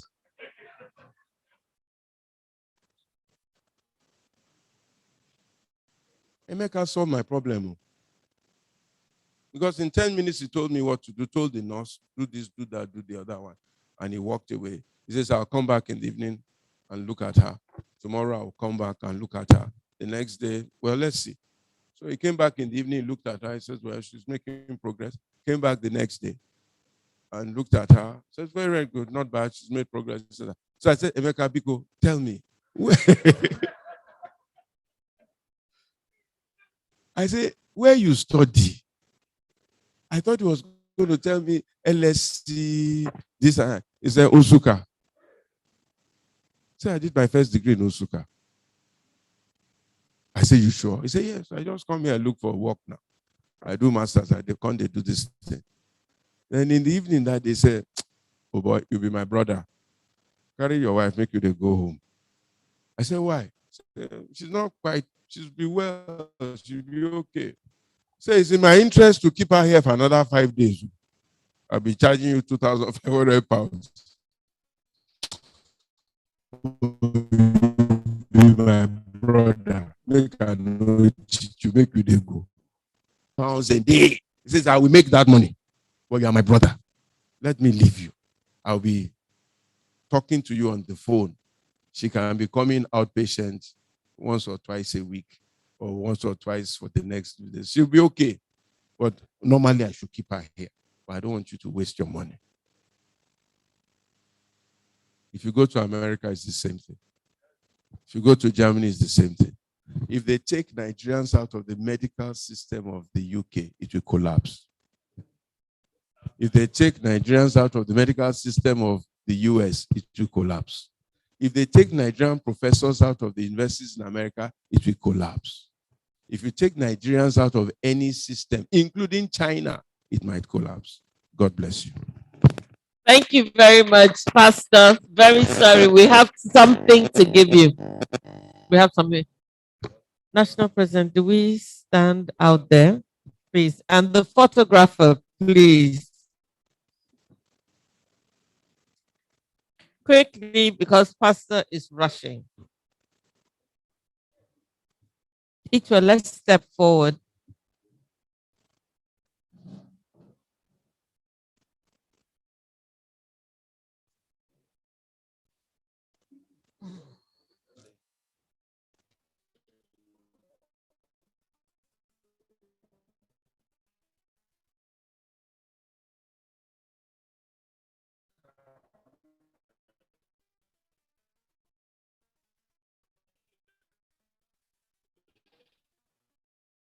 No, President.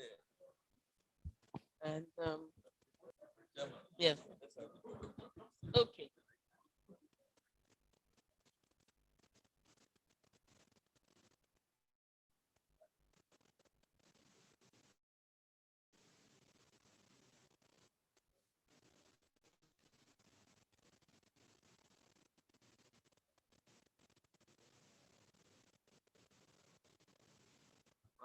Pastor,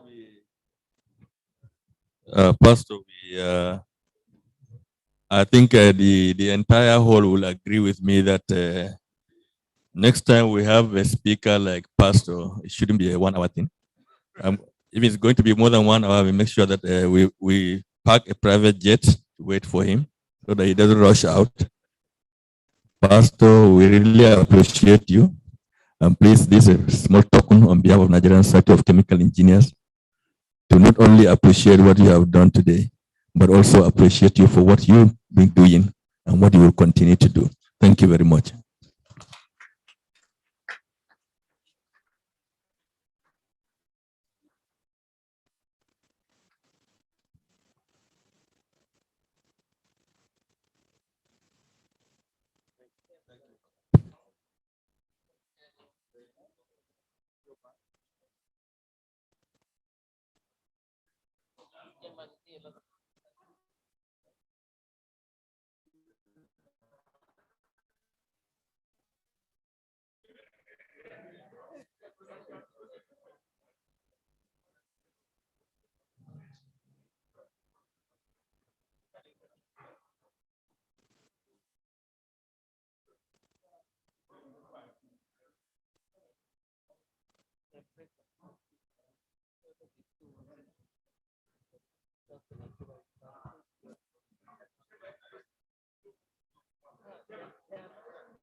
Nsche come to now. I want to there's no corona in Nigeria.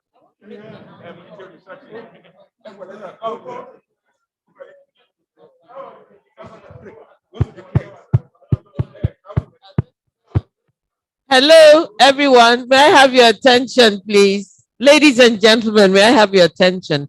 I was sort of waiting for the hello, one house, please. Engineers, oh, one house, please. I was waiting for the national president to come back in before making the announcement. But since, people are on their feet, we are going on break now for 30 minutes and we come.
Also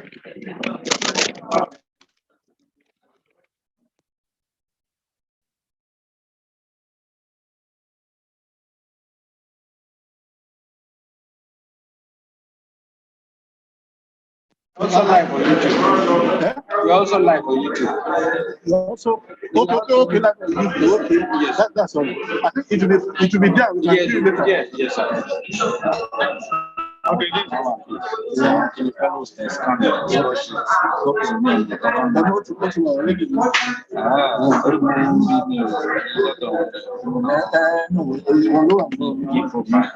Which one is it? Morning, afternoon? Afternoon now is the one I'm talking about. The morning is already done. Okay. All these are the files. Okay. So can you, for afternoon, can you put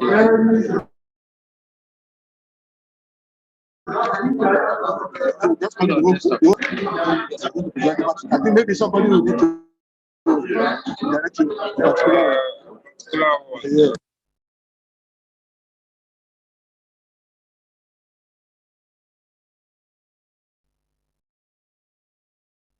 Okay, this is So that's one that most of us rejected.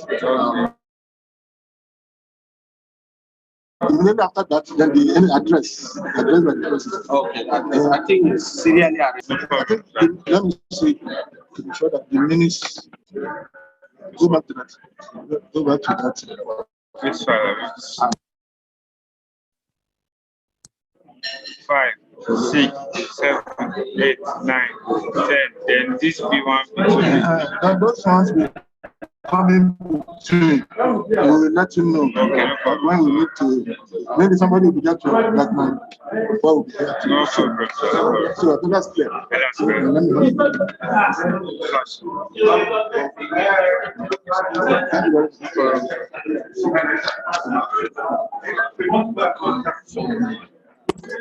much.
Ladies and gentlemen, we're calling the house to order.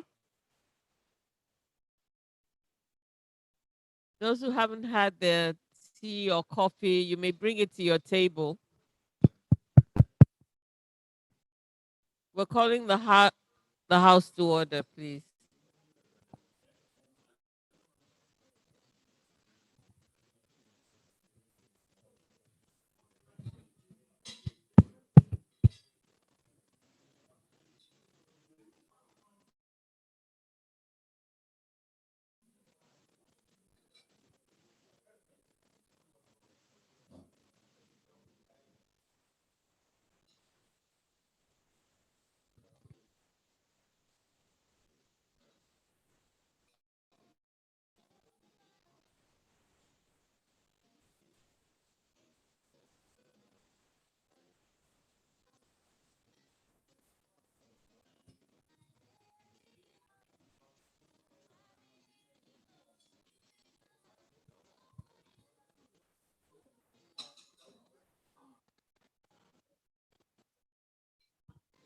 All right, ladies and gentlemen, we're moving into part 2 of today's event.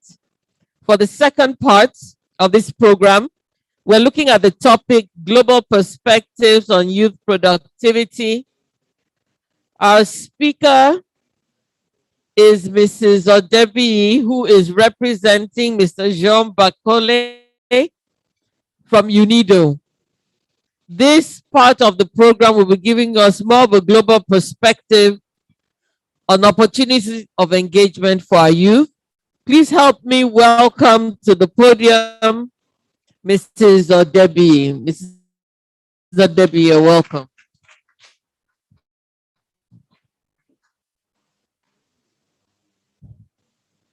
Chairman, Mrs.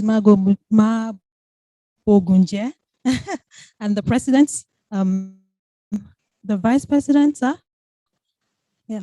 Excellent Ms. Lola Odebi, just as I've been introduced. I'm a private sector development expert with UNIDO. I'm representing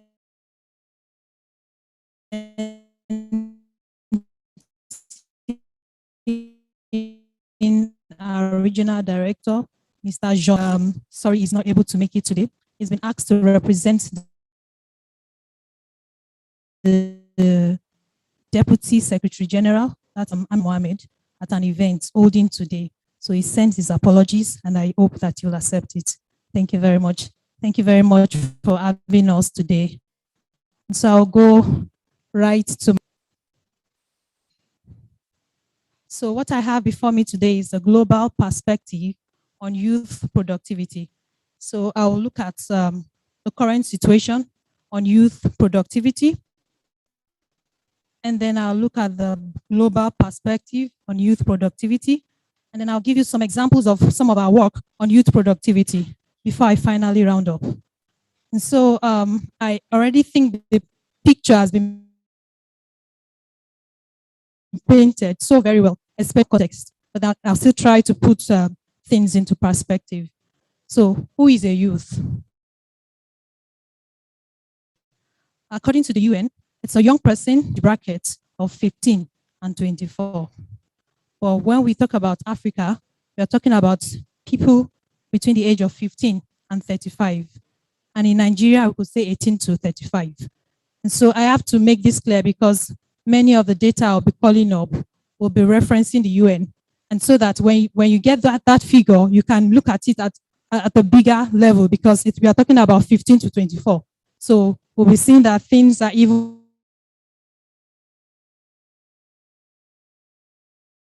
much more, dire. So what characterizes this period is that there's so much of physical strength, there's so much of, inventiveness, innovation, and that has been highlighted so well by previous speakers, and I don't plan to dwell much on that. But something that I want us to, have in mind is that we have about 1.3 billion young people in the sense of 15 to 24. So if you now say 15 to 35, then there are even more. And this population is growing, and they could have counted for about a quarter of the total population in the world. The next slide, please. Now that graph is showing us the share of youth population by region. That's as at 2015. And if you look at it, you see that sub-Saharan Africa has the largest share of youth population in the world. That is at 2015. Then followed by Eastern Europe. Is that so? I just want to know if you are following. So followed by Central Asia, South, and then Southern Asia. And then the next slide, please.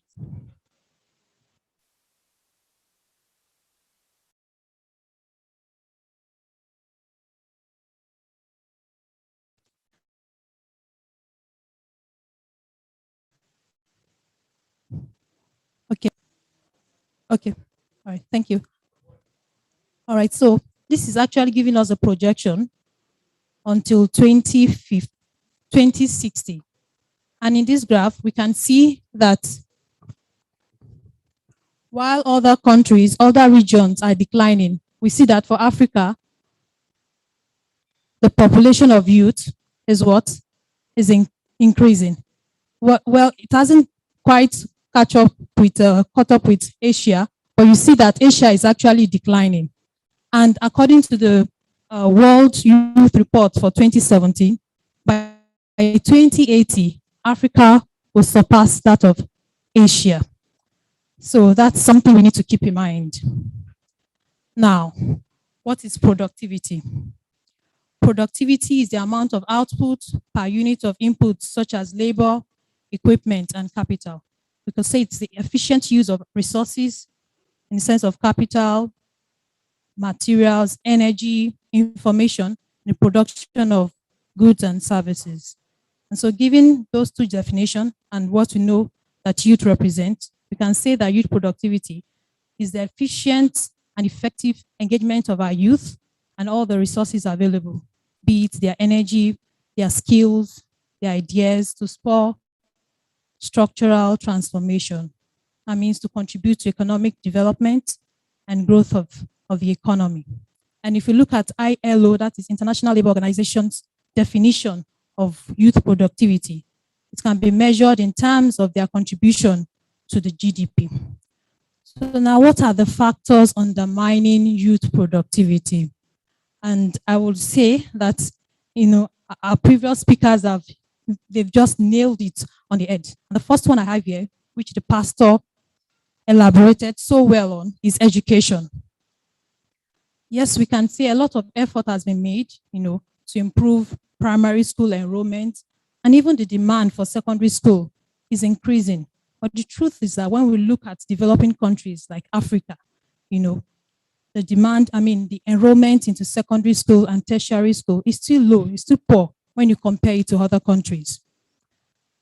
And then, as if that is not enough, we also have the issue of inadequate infrastructure. There's lack of opportunities.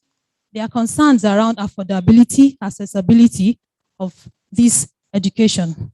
And if we look at education from the point of that's domestically right-based education, right-based approach. And in this approach, education should be available. That means there should be adequate infrastructure.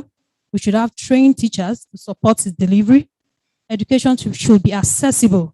That means there should be no discrimination, regardless of a person's social status. It should be acceptable. That means safe, relevant, and of good quality. And it should also be adaptable to the societal needs. If you look at education from that perspective, you will all agree with me that we are quite far from there, especially here in Africa and in Nigeria. And this is actually what I want us to keep in mind as we go on in this presentation. I should have mentioned this before going to this slide, is that how do we harness the demography that we have, for productivity among the youth? Now, the other issue, and the other challenge is the issue of employment. And our previous speakers have told us the local context. I'm going to look at it from a global perspective. According to the ILO estimate, we have 74 million unemployed young men and women in the world. And bearing in mind again, for ILO, they are thinking of, young people from 15 to 24. So if you are saying 15 to 35, you know that it's far more than that. Globally, youth unemployment rate is 13.6%, and it actually varies across the region. In North America, it is 9%. In North Africa, it's 30%, and in Nigeria, 33.3%. Youth productivity, And so it is critical to underscore that youth unemployment rate is 3 times higher than that of the adult. The next graph, can you please move to the next slide?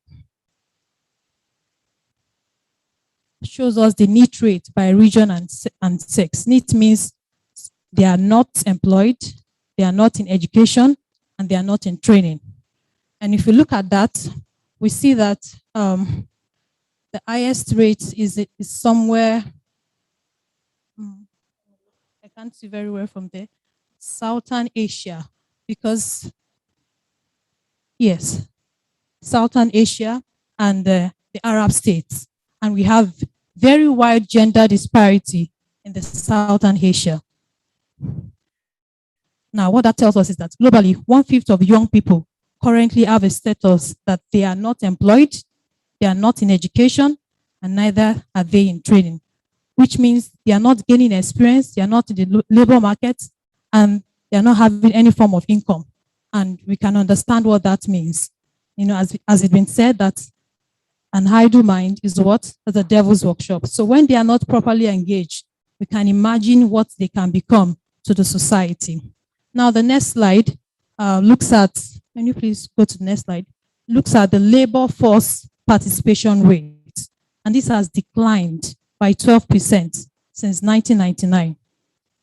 For the world, it was 53.1 in 1999. It's now about 49.1. So we see that their full potential, I'm talking about the youth now, is not being, really harnessed, is not put into optimal use. And so rounding up or wrapping up on the factors undermining youth productivity, we see that the situation of employment is very dire, and this affects the productivity of the youth. And we can see that the 2 major challenges are the issues of education and employment. And so when we are talking about youth productivity, we're talking about how can we help the youth, to have access to better education? How can we empower them?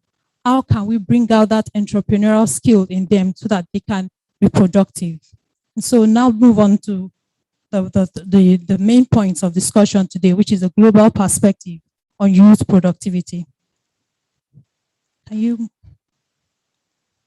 move up, please? Next slide, please. So the young people represent a critical resource that can foster future economic development and structural transformation.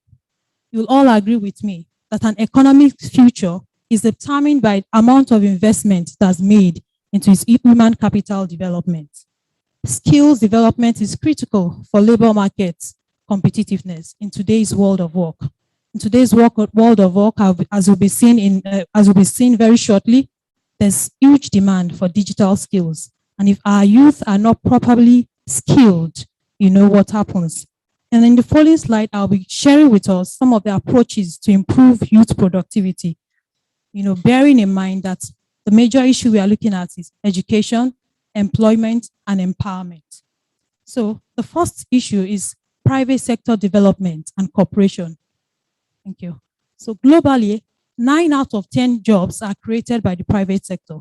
And we see why we have to support the private sector so that they can employ more youth, so that they can create more jobs, so that our youth will be gainfully employed. Durable jobs can be created by developing the private sector and concentrating on the informal and the rural sectors, as they probably have the biggest absorption capacity. On the other hand, private sector cooperation is also very important. We need to cooperate with the private sector so that we can identify in-demand skills. And with that, that can be fed into the educational institutions and also maybe the employment agencies that support with promoting employment so that the right kind of skill is taught to the students in the higher institutions and places of learning. I'll look at a case study of an employment service in the Flanders region of Belgium. That's it's called VDAB. VDAB is actually an abbreviation of the Dutch name of that agency. The VDAB undertakes 2 annual research projects to gauge the scarcity of certain skills in the Flemish labor market.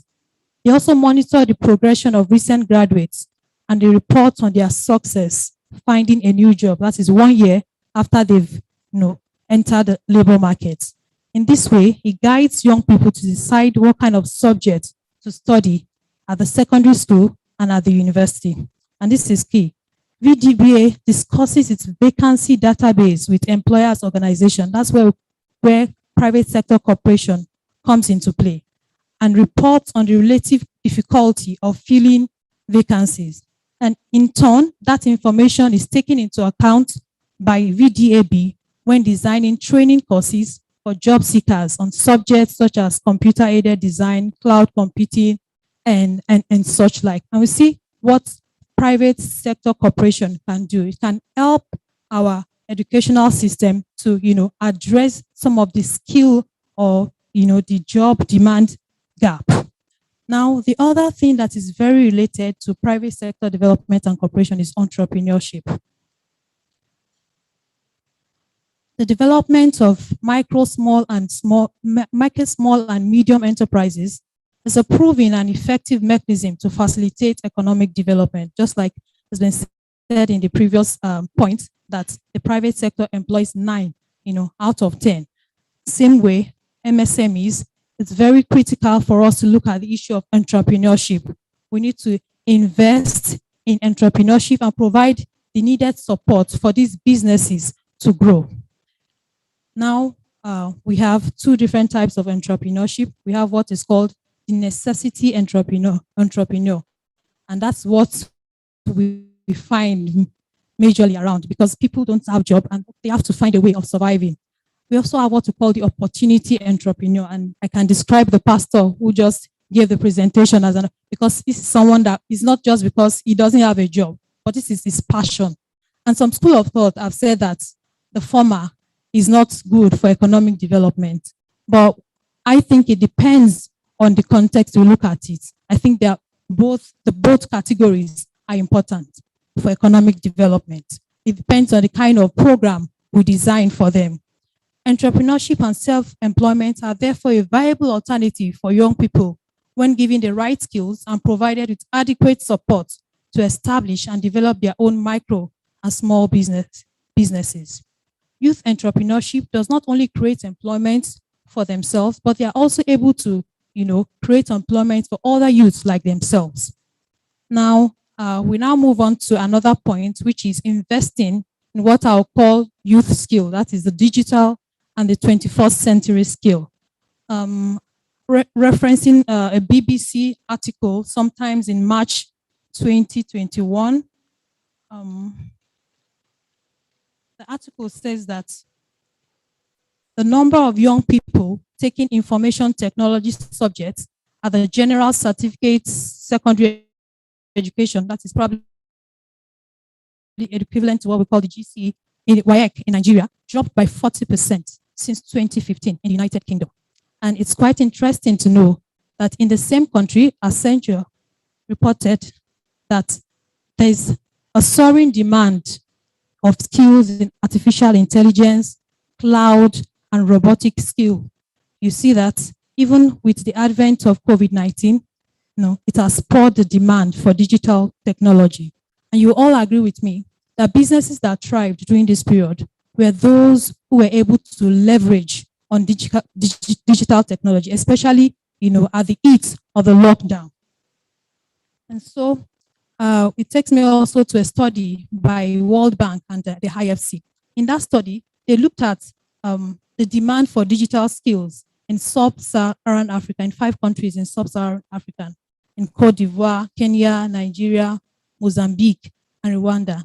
And it was estimated that 57 billion jobs will require digital skills by 2030.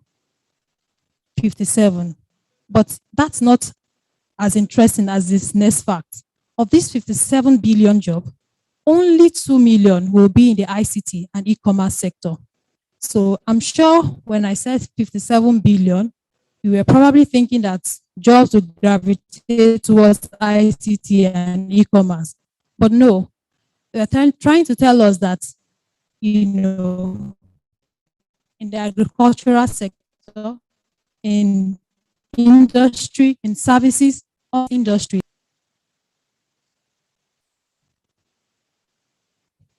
Yes, shows, well, it's quite dim, but Nigeria is the one farthest to the left, and you see that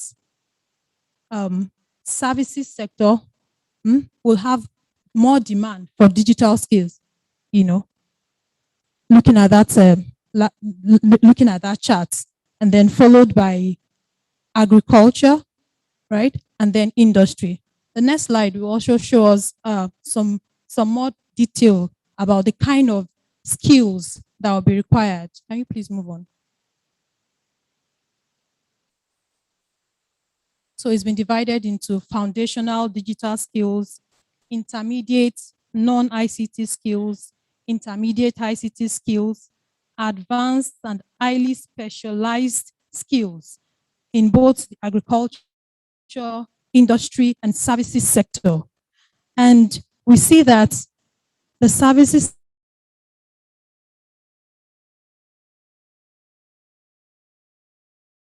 sector will actually be filling all those, or even in the agriculture sector, you need, like robots picking fruits in the farm, things like that. These are some of the skills that will be required in the next, how many years? Few years, and this shows us so much that is needed to be done in order to upskill, reskill our youth. I just go to the next slide, which is looking at the case study of Singapore. Under the Skills Future program organized by the government of Singapore, a credit fund has been available since January 2016 for all citizens of Singapore once they reach the age of 25. And with this, they're able to access financial support to help cover the fees of skill-related courses. The scope of the program has recently been expanded to include various services for students, not just people who have completed a university degree. They have what they call My Skill Future. It's an online portal that provides education, training, career guidance, and it can be used by pupils at secondary schools and students to gain a clear idea of their interests, abilities, and career ambition. So this is an example of what Singapore is doing to upskill its youth. And I think we can actually take a cue from that. So the last point I would like to look at is policy instruments and youth involvement in social dialogue. I think that has also been mentioned, the need to have policies, in place that will assist young people to transition during their careers. And in developing these policies, their knowledge, their experience, their expertise has to be put into use, not just in the design, in the implementation, as well as in monitoring. This will help to provide a holistic approach in improving youth productivity, their engagement, and respecting their rights and understanding their aspirations. Young people should have a voice in decision-making that affects their future. Now, I'll look at what UNIDO is doing. I would like to share with us what UNIDO is doing in the area of youth productivity. If you would move to the next slide, thank you. So UNIDO's intervention is actually in twofold. On one hand, we support with entrepreneurship. We assist young aspiring entrepreneurs in setting up their businesses, unleashing their economic potentials and contributing to economic independence.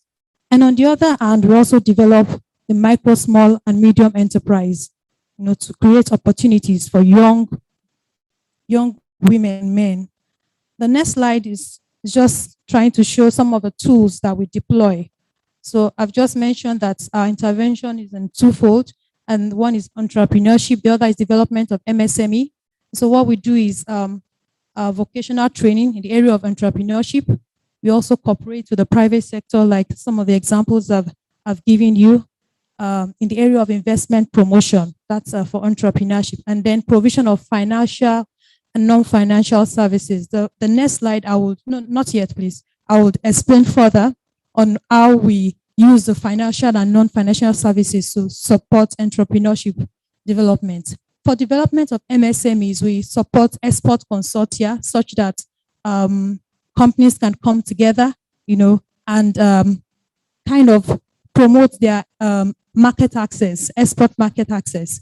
And then the issue of clustering, that's agglomeration of industries along the same value chain where they can make use of a shared facility, have access to business support services, as well as market access, and also value chain development. The next slide, please. Okay, so this is a typical example of financial and non-financial services. So on the one hand, we provide non-financial services in the area of entrepreneurship training, business plan development. We provide technical assistance, mentoring, and counseling. And then I must also explain that UNIDO is not a funding agency. What we do is provide technical assistance. So what we do is we partner with financial institutions to provide, loans, grants to these entrepreneurs, equity funding. And with that combination of the financial and non-financial services, we're able to, support these entrepreneurs to have profitable business. Thank you. The next slide, please. So on MSME development, we actually employ a holistic approach at the macro level, the meso level, and the micro level. So at the macro level, we support the government in creating an enabling environment for businesses to thrive. And at the meso level, we help institutions. We strengthen institutions such as financial institutions, business support services to be able to provide qualitative services to these enterprises. We cooperate with local business service providers, consultants, financial institutions for sustainable support to these businesses. And at the micro level, we support the enterprise creation and development. We promote innovative and growth-oriented youth-led enterprises by providing necessary technical assistance and facilitating their access to non-financial and financial services. And these interventions have also led to access to markets and enhance their growth potential and employment opportunities for the youth. So I'll give some specific examples of some of our programs and projects. The first one is the Entrepreneurship Curriculum Program. Can you go to the next slide, please?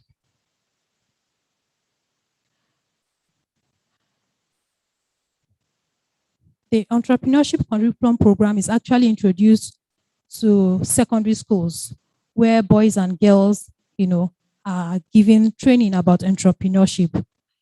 Through this program, young people are able to acquire personal qualities such as self-confidence, innovation, and creativity, and they're able to take initiatives. They are willing to take risks. They're able to learn how to save and to grow their businesses. The curriculum is action-oriented, such that 50% of the program is very practical. They learn about business opportunities, how they can access resources to set up their businesses. They learn from other successful entrepreneurs around their community.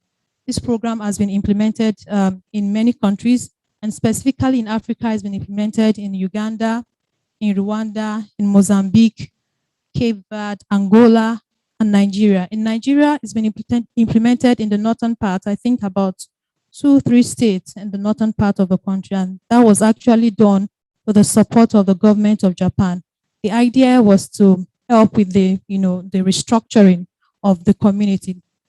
The idea is that if a youth has a stake in the community, they would not want to be involved in terrorism because they know they have businesses, they have things that they are doing to promote the community.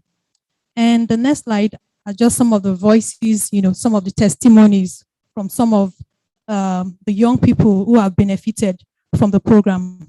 Some of them said, I invest my profits in my studies and in developing new projects. And we have so many other testimonies of the impact of the program. Another methodology we use is what we call UNIDO HP. Okay, running out of time. Okay, so the next one is the UNIDO HP Learning Initiative for Entrepreneurs. It's actually a partnership between UNIDO and HP, and that's a very good example of partnership with the private sector. And for this program, it's a blended approach. We have both the face-to-face learning and the online training program for entrepreneurs and business owners. We help with their business and IT skills. And through the program, we provide entrepreneurship skills, how to develop a business plan and access to finance. And apart from working with the entrepreneurs themselves, we also work with institutions so that these institutions can adopt the courses, the curriculum, in their teaching, in their institutions. The next slide actually shows us an overview of the implementation of this program in Nigeria. So in Nigeria, we've been able to train 15,000 plus through the face-to-face training, and 25,000 have benefited from the online learning. 12 universities and polytechnics have been supported to deliver this curriculum. 41 secondary schools have also been supported.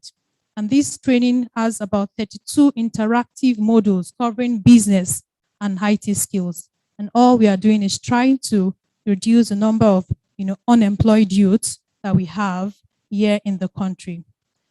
I think the final one I would like to discuss is the idea that is inclusive development and entrepreneurship for all. This is actually used for middle income countries and least developed countries. It's a very flexible approach. It's quite comprehensive in that it approaches this support through five ways. The first one is identifying value chains and market opportunities, and then forging partnership with the private sector. We also have the incubation, where these enterprises have the opportunity to grow and mature, and we link them up with bigger, larger enterprises for the purpose of market access. And then the fifth step is sustainable enterprise growth. So in concluding, I've told you today that the youth represents about 25% of the world's population, and they are the driving force for socioeconomic development and innovation in our society. But it's quite unfortunate that over 40% of these people, of this age bracket, are unemployed globally. Youth-led development can serve as a catalyst for a new type of development and transform the future generation by giving them the key to their own destiny and the means to decide their own future. UNIDO remains committed in supporting the productive engagement of youth in Nigeria and all over the world. And we'll be very happy also to partner with the Nigerian Society of Chemical Engineers in, deploying some of these methodologies I've introduced to you today in supporting the youth in Nigeria. I thank you very much for your attention.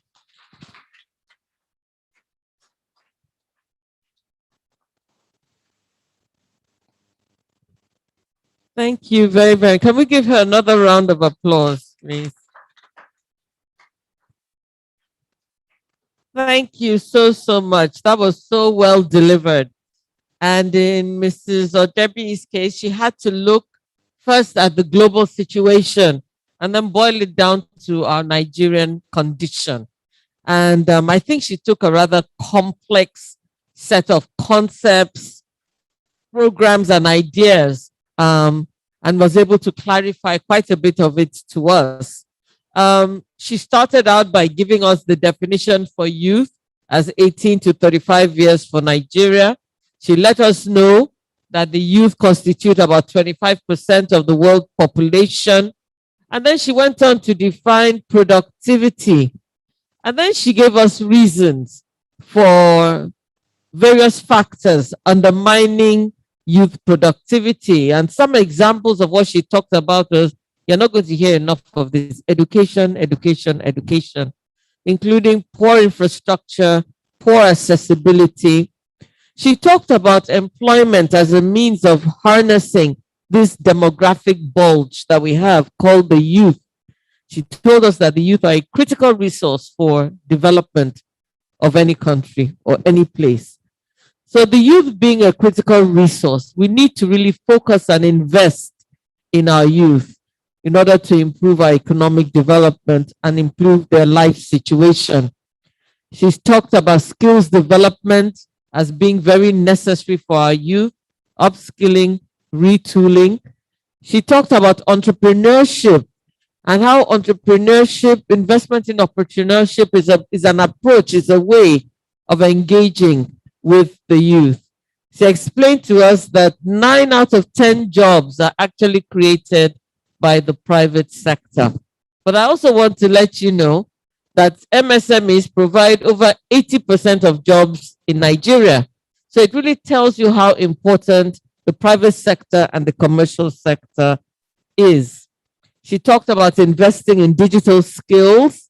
And when we're talking about investing in digital skills, really the population and demographic we're looking at right now are those that are known as the millennials and Generation Z.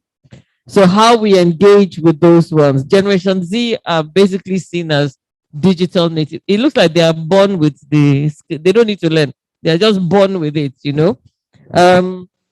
Policy instruments and social dialogue are very important for setting the stage and the framework for how we engage with our youth. And she explained to us various learning opportunities that they have at UNIDO, various projects that they're implementing, all with very interesting acronyms. So they say they work in 2 ways. One, they work with developing the MSMEs themselves. And the second is that they work directly with the youth, engaging with them in entrepreneurship programs to strengthen their ability to set up and run their own business. So one example is the ECP, the Entrepreneurship Curriculum Program, which is available to secondary schools. Another one is the HP Learning Initiative for Entrepreneurship Project, known as LIFE, and that is delivered to secondary and tertiary institutions. And the final example she gave was the one called IDEA, Inclusive Development and Entrepreneurship for All. She has said that UNIDO supports having youth-led development. Let us give the youth the key that they require in order to be able to develop the future which they desire. And she has made a promise to this society that UNIDO is open and ready for partnership to join with you in delivering any of the programs that you might be interested in delivering. Can we give her another round of applause? Thank you very much, madam. Thank you. Let us quickly take maybe 3 questions or so that she can answer before we move forward with any other formalities. Are there any questions for? Okay, sir. Mine is actually a comment which was provoked by the statement that 9 out of 10 jobs is created by the private sector. When we think about that and we look at our budgeting process in this country, it seems our priorities are misplaced. Because if you look critically at the budget of the country, most of it is focused on recurrent expenditure for just the workers.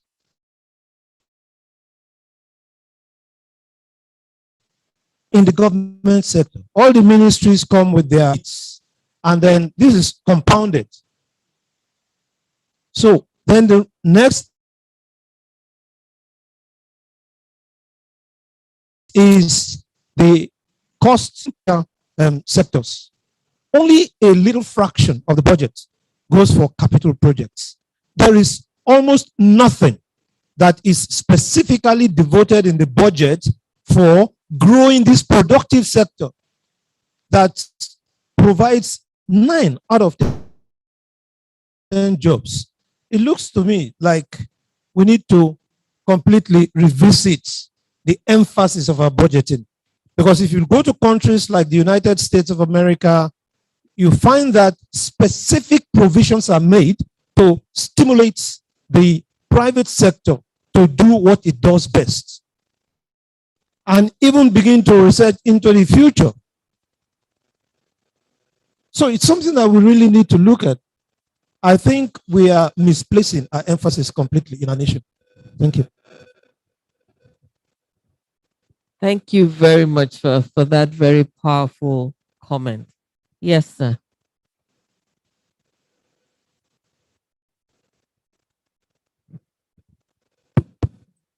Following what the Vice President has said, I think that is really not the problem.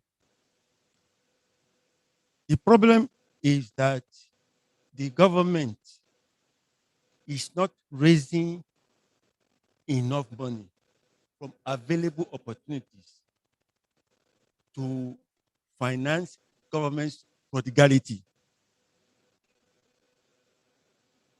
If you go to other African countries, for example, governments there, they take most of their money from fuel tax. We have completely neglected that opportunity here. Second, as you all know very well, one that is familiar and smaller, subsidy. You forget that here. So between subsidy and fuel, government can have enough money to fund its prodigality and leave the private sector alone. Because what happens is that because they don't have enough money, they go into all kinds of taxation. All right? Like I think something was on our platform this week about how one entrepreneur, an exporter, was visited by 42 institutions. 42 institutions to try to take bribe from him.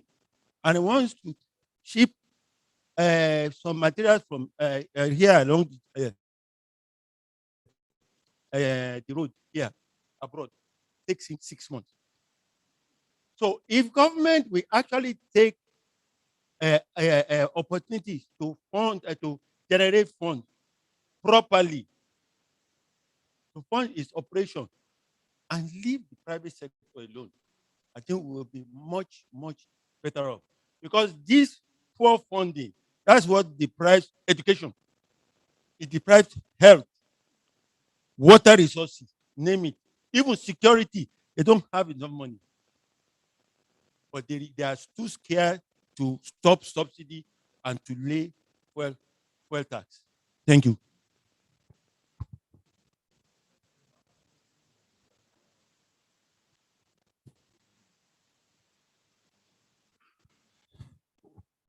Thank you very much for this stimulating lecture. My question first is in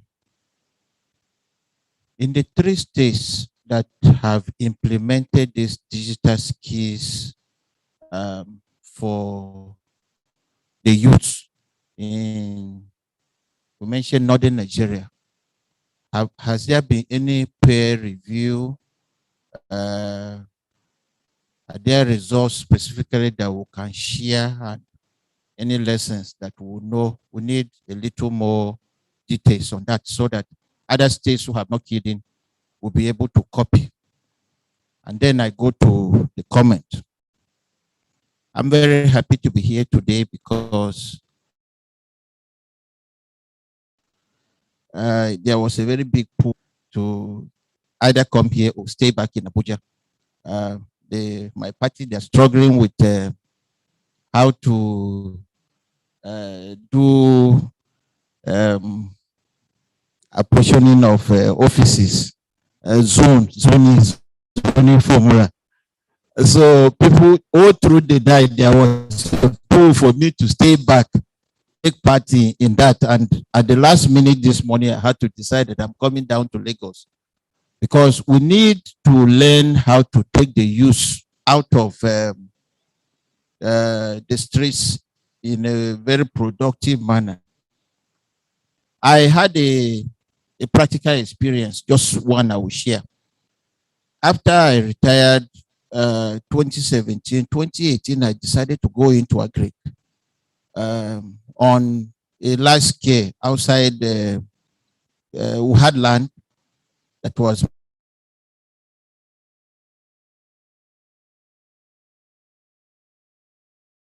made available. Acquired over 100 hectares in my state. It was a disastrous experience. We got the tractors, we did the cultivation, we did all that. It was very difficult to get them to be interested. And at the end of the day, when we were approaching harvest time, with all the struggles, to get the people to come and even operate the machines, even to do the harvesting they were not interested in the rural areas. There are literally, they prefer to be doing their Okada business in town and all that. And they were not interested in going to the farms. Coupled with the security challenges that came at about that time, heightened in Benue. We went across neighboring states and got some workers to come and do this work. They had to abandon it midway and run. We went three to four places. It was very difficult. At the end of the day, the people ran for their dear lives because of heightened security. So when we are talking about this, I started thinking what we learned from the oil and gas sector. In the face of heightened security in the Niger Delta, kidnappings and all those type of things, we started designing remote operations where we will stay in secure environments, operate remotely, and then visit from time to time to intervene. I think that is the type of model, the type of blueprint we are trying to develop to see how a new government coming in 2023 could borrow from there in agri. So I'm very happy to learn that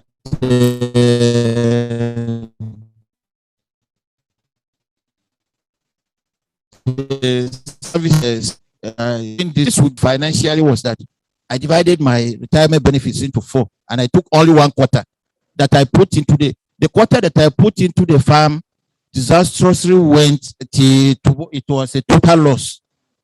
The other quarter that I gave to my wife for some other things, that is the one that we have been surviving with. Today, I'm telling you practically what the women are doing. That is the one that is sustaining us. I took another quarter and put into my oil services business. We executed contracts till now. We are yet to be paid. So that one is not lost, but it's not there. The other quarter I put into real estate. That one, I think maybe is still somewhere. That's the only way I can survive, and I'm still able to stand on my feet and talk now with the politics. But we need these digital skills. We need these digital skills for our youth. So I'm interested more in these practical examples, and if there are specific ones that we can learn from. Thank you, sir. Thank you, sir.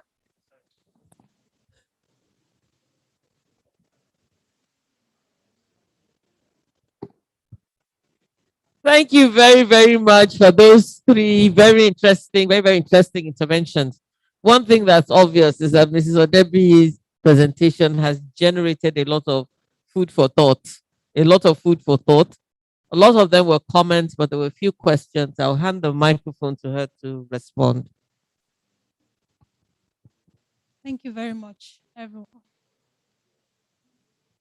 Thank you very much for your comments and your questions, sir. I cannot agree more than that we need to incentivize the private sector for them to do better. And unfortunately, we don't have policymakers here. But then we have LCCI here. They are very good enough. I mean, when it comes to policy engagement with the government, I'm sure we'll all take it up with them. Thank you very much, sir. And sir, thank you also. I also believe there's actually a study that UNIDO did with Oman. It's a place in the Middle East where the removal of fuel subsidy actually helped their manufacturing sector to grow. Now, I don't know if it's something we can compare with Nigeria because we don't know if all the factors,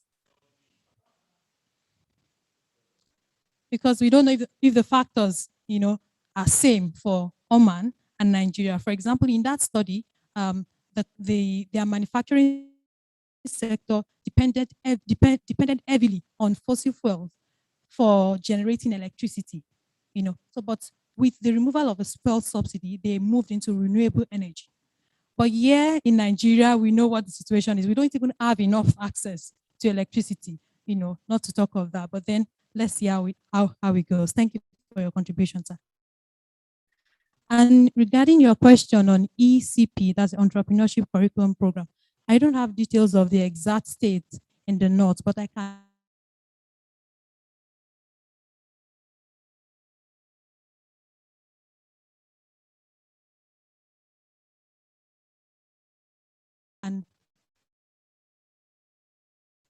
send you that information if you provide me that they started doing. And recently they were recognized by their state government, for what they are doing. And we really want to expand this program to other parts of the country. But then, like I said, UNIDO is not a funding agency. We rely on our donors and also the counterpart contribution from the government to implement our activities. So we welcome partnership with everyone. Thank you. And also I empathize with you with regards to, what happened. I think that's why it's also good to orientate our youth, right from, because you've been working all your life, you probably don't have that, all this. The pastor said that he learned from making mistakes. He wished that his father had taught him, the skills needed to survive as an entrepreneur. I believe it to get better. Thank you very much, sir. Thank you very much, Mrs. Deputy. We have an appeal for just one more, so I shall yield the floor for just the last speaker.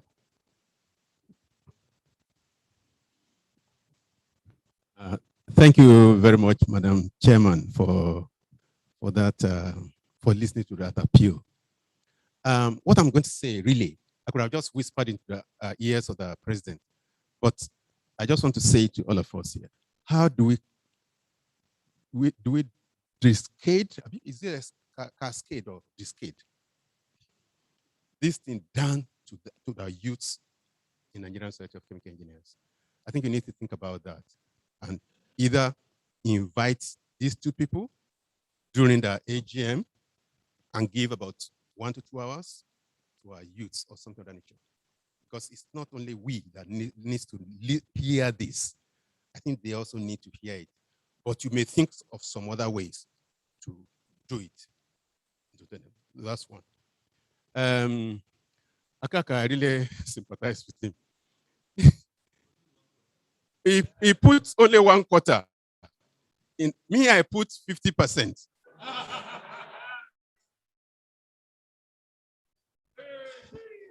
I put 50% in my farm, and a lot of it has been eaten by cows. So, thank you.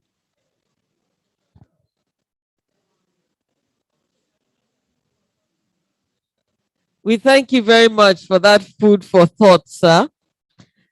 And I must say that we're rapidly coming to the end of part 1 of your day. I know you still have a part 2.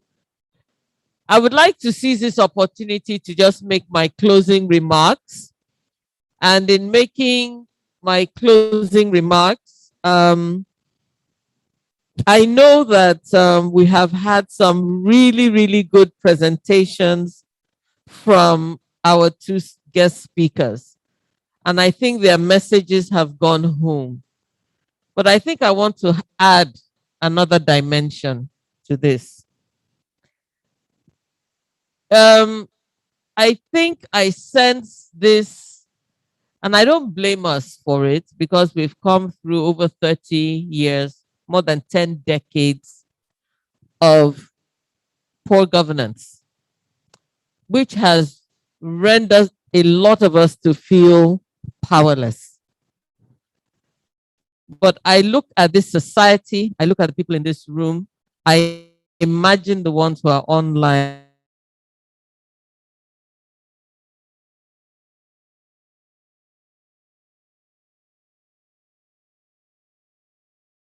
And those who are not present, who's in this society is a valuable resource. And if you're a valuable resource, look at your numbers. If not you, then who is going to make the difference? If not you, then who? Then if we locate you within the larger society of engineers known as the Nsche, why not you to catalyze the change that needs to be made? Why not you?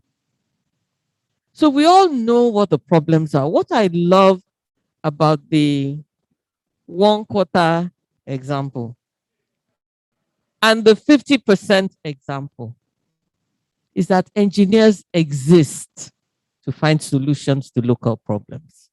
That's why you exist. That's why you are there. That's why society looks up to you. And so just as he suggested, you know what, maybe we should be looking at having some remote control. There are all kinds of things that can be done. This is what I love about innovation and creativity. So I want to say to you that for me, the biggest thing is what engineering is teaching the world. It is teaching us creativity. It is teaching us to think outside the box. We have now created what is called design thinking, and all of us in business are lapping it up. And so everybody needs those skills. Problem solving, we all need those skills beyond engineering. And that when we talk about engineering, because we came out of tertiary institutions, we begin to think tertiary education. No, when I was speaking about education, I was not talking about another degree. Talk about upskilling, retooling. A gentleman shared with us now that his son, a lawyer, is now producing juice. How much chemical engineering is in that business? Plenty. Are we scaling? No, that is the problem. For those who actually dip into commercial business, are they scaling? No. And it is you, chemical engineers, that we look up to for scaling, for huge industrialization processes. So I wanted to share three quick ideas with you. The first is that we generally were business people in Lagos Chamber. And of course, within the Lagos Chamber, you have the engineers. And because it's around technology, we started running the ICTEL Fair. That's the Information Communications and Technology Fair. And it is in its 8th year. But 3 years ago, no, about 4 years ago, we decided to deepen youth engagement in that fair. Anyway, some things blew my mind away. So that particular year, we had 4 segments to the fair. And these were all young entrepreneurs coming to the table to talk about local solutions to local problems. In that year, which was 2016, on the health panel, there was a young lady. She's a medical doctor, has not practiced by going to hospital to go and start treating patients. No, she wanted to solve problems. So she did some research and came to the conclusion that most Nigerians die not from what led to their condition, but from lack of access to oxygen and blood. That just by supplying oxygen and blood, she could save close to 50% of those in need of it. So she started something called Life Bank, where she developed a portal where doctors and hospitals would register themselves. And when they made a request using Okada services, within 2 hours, she could guarantee oxygen and blood to anybody who needed it. This is a young Nigerian with a local solution to a very big problem. She didn't get blown away by the fact that thousands of people are dying. She decided to start where she was. Today, 2021, I needed to speak to her about her at another conference. She has 500 plus hospitals signed on to her portal. She has expanded to Kenya. This woman is scaling. Today, in 2021, she has won the Global Citizen Award because of the role she played in COVID in distribution of vaccines. That's a young person. Then you have the farmer, the young guy who thought, look, I don't have money to start my own farm. I don't have money I can't afford it. But what is the biggest hindrance to commercialization by farmers? It is access to equipment. Most of them can't afford the equipment they need. So what did he do? He started leasing and growing his collection of tractors. He behaves like Uber. You're a community, you need a tractor, you call in, you book, you pay for only the number of hours that you use the tractor. You're not responsible for its maintenance. You're not responsible for storing and nothing like that. Another local solution to what? A local problem. I, as president of Lagos Chamber, I can go on and on about what young people are doing. Now, here's where education fails us, because I have a lot of professors here, so let me talk.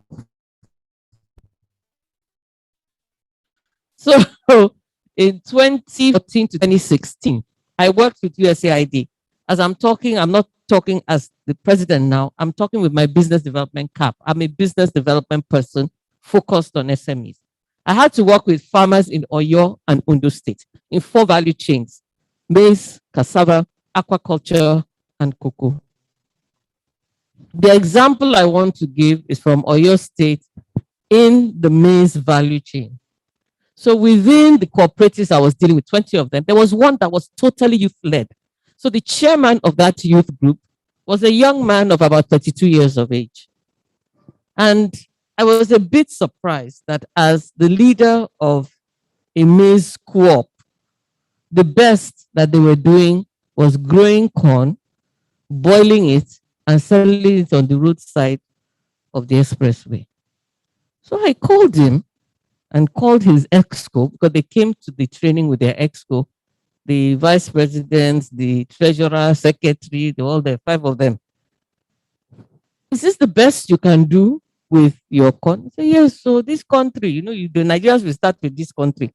This country, they call Buhari's name, they call the name of the governor, there's nothing they didn't talk about. I said, how does this affect your thinking? Then I asked the young man, I said, what kind of education have you had? To my shock and surprise, the guy was a mechanical engineer. Not only was he a mechanical engineer, he did a Greek. So I said, by behaving this way, it's almost as if your and your father, who works to send you to school, have absolutely wasted that investment. And I had a 32-year-old, how can I be 60? And I'm thinking faster and fresher than you are. What else can you use maize for? Absolutely no idea. I'm really talking to those who are running our educational system. We need to break the way we teach, to teach more of critical thinking, problem solving, creativity, and thinking outside the box. We want to equip these young people to be in a position to grapple with whatever challenge life throws at them. So I then had to start talking to them about industrial uses of starch, about ethanol, had to bring in West African distillers from Ibadan to come and tell them that looking for supply. So I'm trying to actually say that, it is so easy to point a finger at government because we are suffering bad governance. But the other four fingers, I tell you, they are pointing at us. There is so much we can do without that same government. So when they started telling, I said, how is Buhari now affecting how you're thinking? West African distillers is down the road. They are looking for maize so they can make ethanol. You are here selling it on the roadside for people who want to chop corn. You know, the ridiculousness of it sometimes. So you look at the agricultural sector and you can see much more. So my appeal to this great society is that I just see the potentials of what this society can do. And I want to advise that if at no other time COVID-19 taught all of us that partnerships are the way to go, government would not have been able to handle the pandemic without private sector stepping in the way it did and raising the kind of colossal funds that they raised in order for us to be able to deal with the health problem. And I am saying to you, the Lagos Chamber of Commerce is here. UNIDO is here. There are many other partners. We have other training programs at the chamber where we are looking for engineers, so chemical engineers, mech and others. We've started a vocational training program, which is being supported by GIZ, and we are trying to recruit more to move things forward. On that note, I thank the organizers once again. It's been wonderful being here. We hope we have all given you food for thought, and we are looking for the results that will come out of this. At this juncture, I am going to hand over to the national president because he has some plaques to give out. So, national president, it's over to you. Thank you very much. Thank you, everybody. Yeah. I think the chairman deserves more. Thank you. Thank you, Mr. Chairman. I also believe that you are privileged to have been part of engineering family. And I'm sure that has helped you in what you are doing today, because listening to you, I can see that connectivity already coming out of your household and of course, helping you do what you have been doing. We thank you very much. Omolola, I think we have really heard you well, and we have also learned a lot today. We are supposed to move into the vote of thanks, but then before that, we need to have a miniature vote of thanks in the sense of giving you a token on behalf of Nigerian Society of Chemical Engineers, just to appreciate what you have done personally to us, and of course, what UNIDO has also done today. Extend our gratification to the Omolola first, but we are part of it, and you are part of it, and extend our gratification to Bakole for this. No, it doesn't matter. Maybe chairman is part of it. What? Okay, you are. Oh, no, I won't touch that. No. No wonder.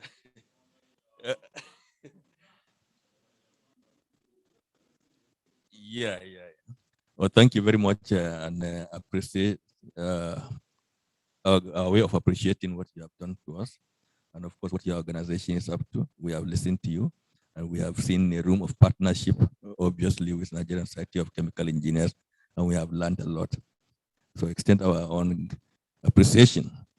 Thank you very much.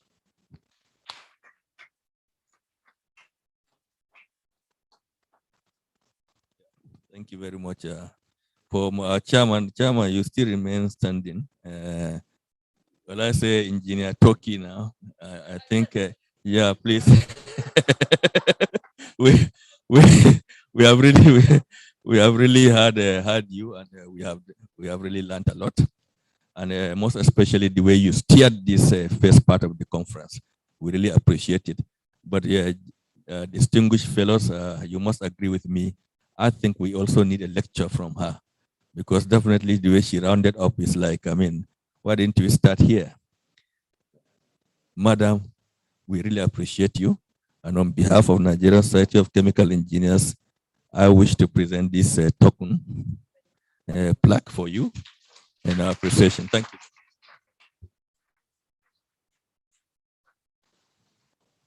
So I think we are now at the final one, which is the vote of thanks, which our distinguished past president and Professor Sam Adefila will deliver. Thank you very much.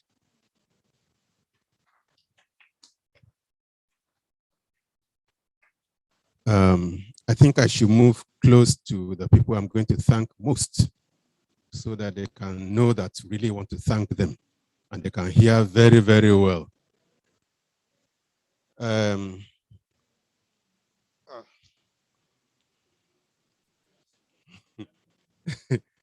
Well, let me stand by my president because that thing was shining on my eyes.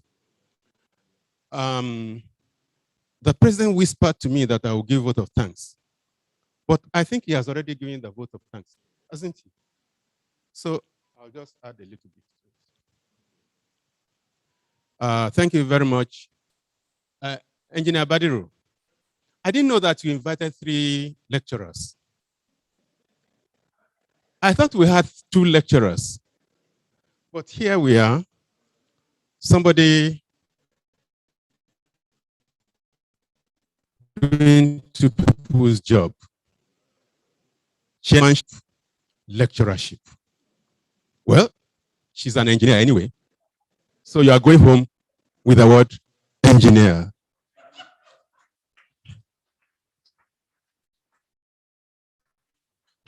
We will recommend you to COREN, the Council of Engineering in Nigeria. Let's start from God. We thank God for bringing us all here safe and sound. When I was leaving home, I wanted to plan for 2 hours to get here. I had forgotten that they have finished that road there. I got here in 30 minutes. I was shocked. So we thank God for doing all this for us. I'm sure some people have come from Zaria. I know my friend came all the way from Zaria. He's here. Is anybody from Maiduguri? Okay. So we thank God for that. Next, but God will not come down. Has anybody else seen God in Calabar or Nairobi or in Saudi Arabia? So he won't come down. We have to do it. So we thank for you, Mrs. Chairman, Madam Chairman, Engineer Chairman. Thank you for chairing and chairing that very well.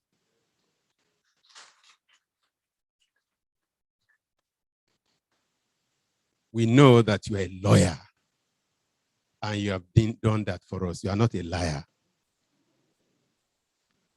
And you've proven yourself very, very, very well. I'm a professor, so I can recommend some other people as professors too. We may want to recommend you. I'm not saying we have recommended. We may want to recommend you as professor too. So we'll do that. So we thank you so much. The 2 lecturers, both Itwa Godalo and Jean, I won't call it Bankole, but you can tell him that we will give him the name Bankole since it's Nigeria.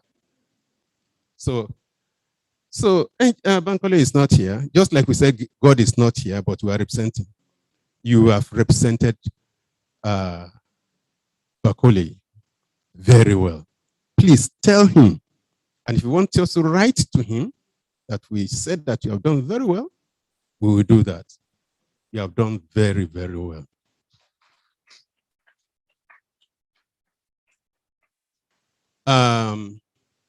We know we have professional commentators. Those of you that listen or read from our platforms very well. If anything is placed there and we don't have any Jide, either Baba Jide or Jide commenting, there is no comment, there is nothing yet. If Baba Jide does not comment, Jide himself will comment.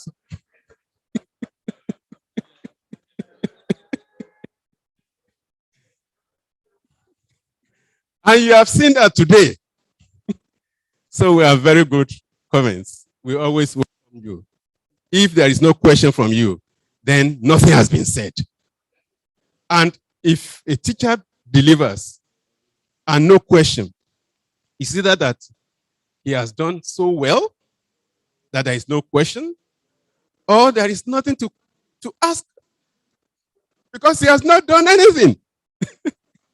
So today there have been questions, and since they started, in fact, because of them, I had to talk to you. So we thank you very, very much. Then thereafter, I thank every other person for finding time to attend. Me, I've personally gained.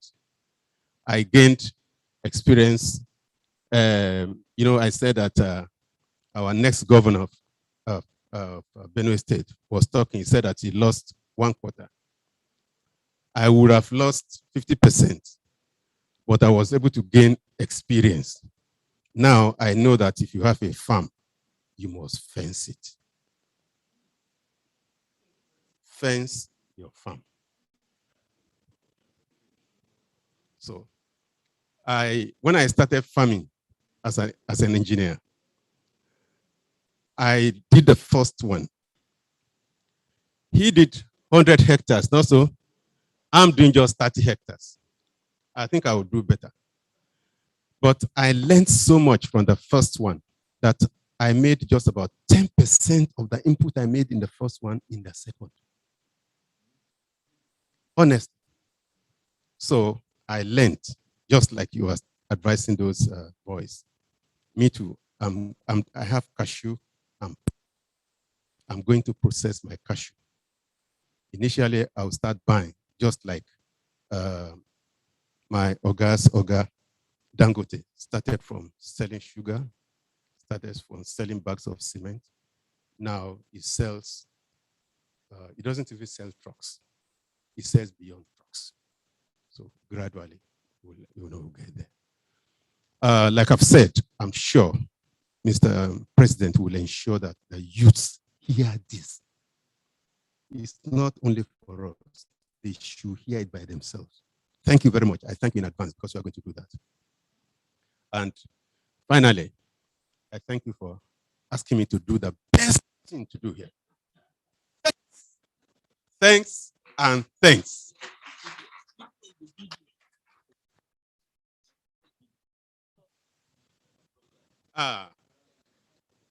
Well, I know there are a lot of people online. We didn't allow them to ask questions. I'm sure next time we are going to allow them to ask questions so that we know that they have really enjoyed us. We thank you very much over there for attending in your comfortable chairs. I know some of you may even be lying on your beds, but you are with us. Thank you very much. Thank you very much. I know that IPP should have been here, but is allowed to be there. Yeah, that's him there. Adeyombo is here, but it's also there, virtual. In those days, when they used to talk about virtual library, virtual laboratory, we didn't used to understand, but now we understand everything, virtuality. Even perhaps there is virtual heaven or whatever. But if you ask people to go to heaven, they don't want to go to heaven. Everybody wants to be on earth. And yet the earth everybody is struggling. But go to heaven, they won't go. So thank you very much. We thank everybody.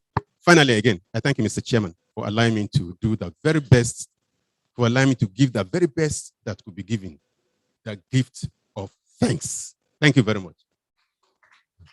Thank you very much. I think we slept a little, but then I'm sure we'll recover it. So time for lunch, I believe. The chairman will make an announcement anyway.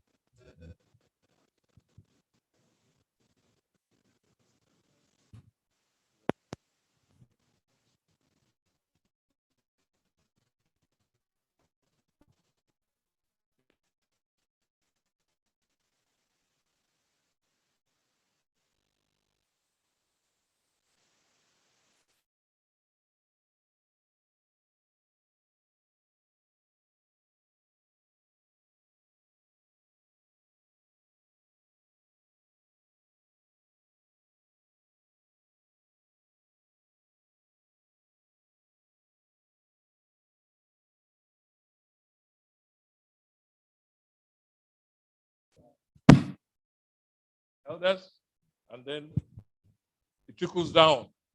You know. So we'll be eating at the dining hall over there. It's ready. And we can all, your things are safe, but don't leave your phones, your iPads. Sir, my president, you taught us, and that's why you are laughing. People have gotten to vaccinations and they're still wearing face masks. So, the third very, yes, sir. So, in spite of the vaccinations, you still wear your face mask. So, while I can keep all your stuff, please, the phone, the telephone, and the gadgets that will not allow us to sleep, you can take them with you. So, the way to go is this way. It's just straight down to the dining. And if you are interested in the conveniences, we have one on this side and the other on the other side. Thank you very much, everybody.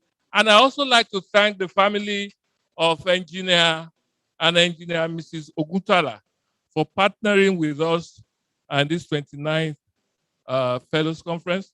They were kind enough to give us the jotter that we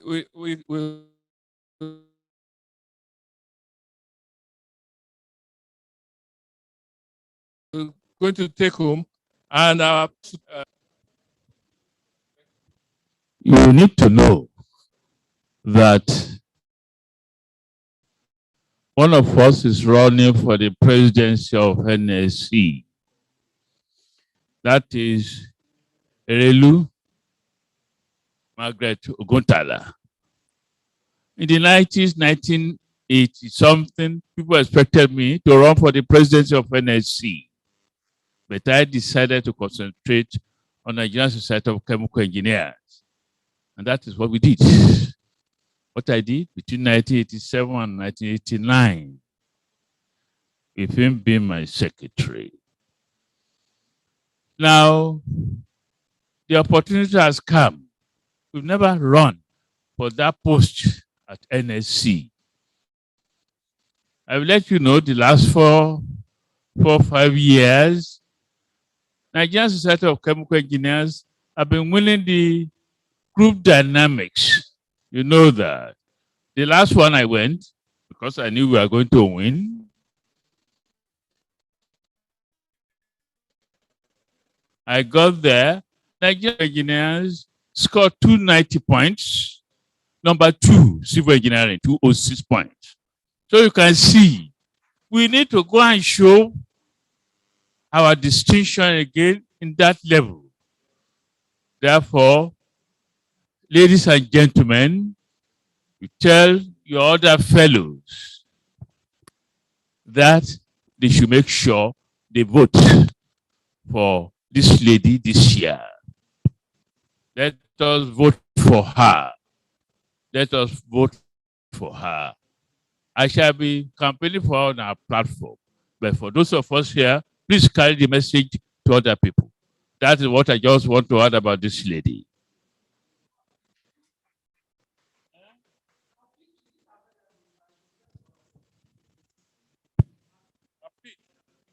Oh, if you look at the jotter.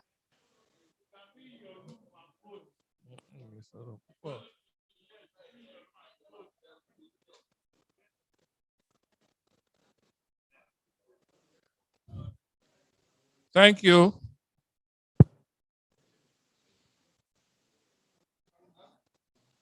We should be back by 2:30.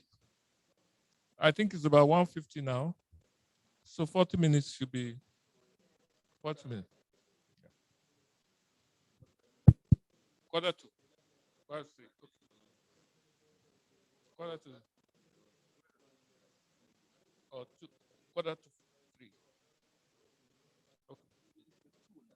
Yes, it's 2 minutes. So, President says 2:45. We're starting the second session.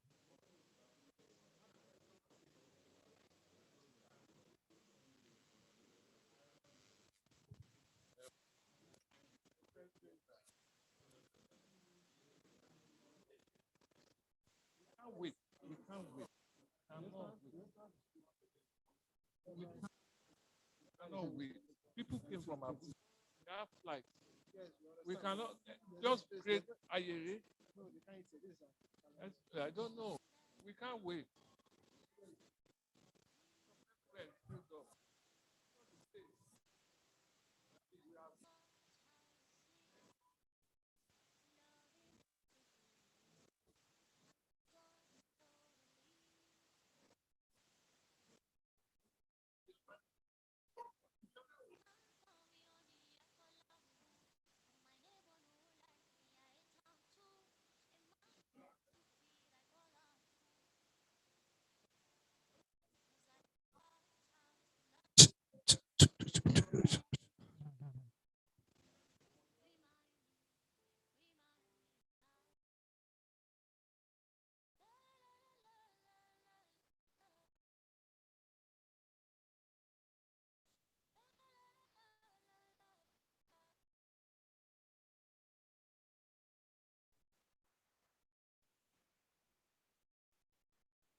Don't say anything. Hello? Hello?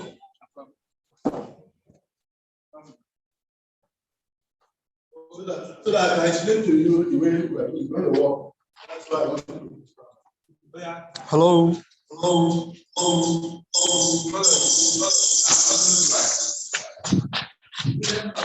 Hello? Hello? Yeah, good afternoon.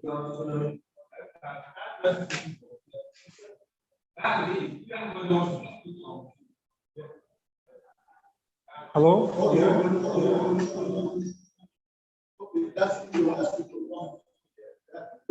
Yes, sir. Yes.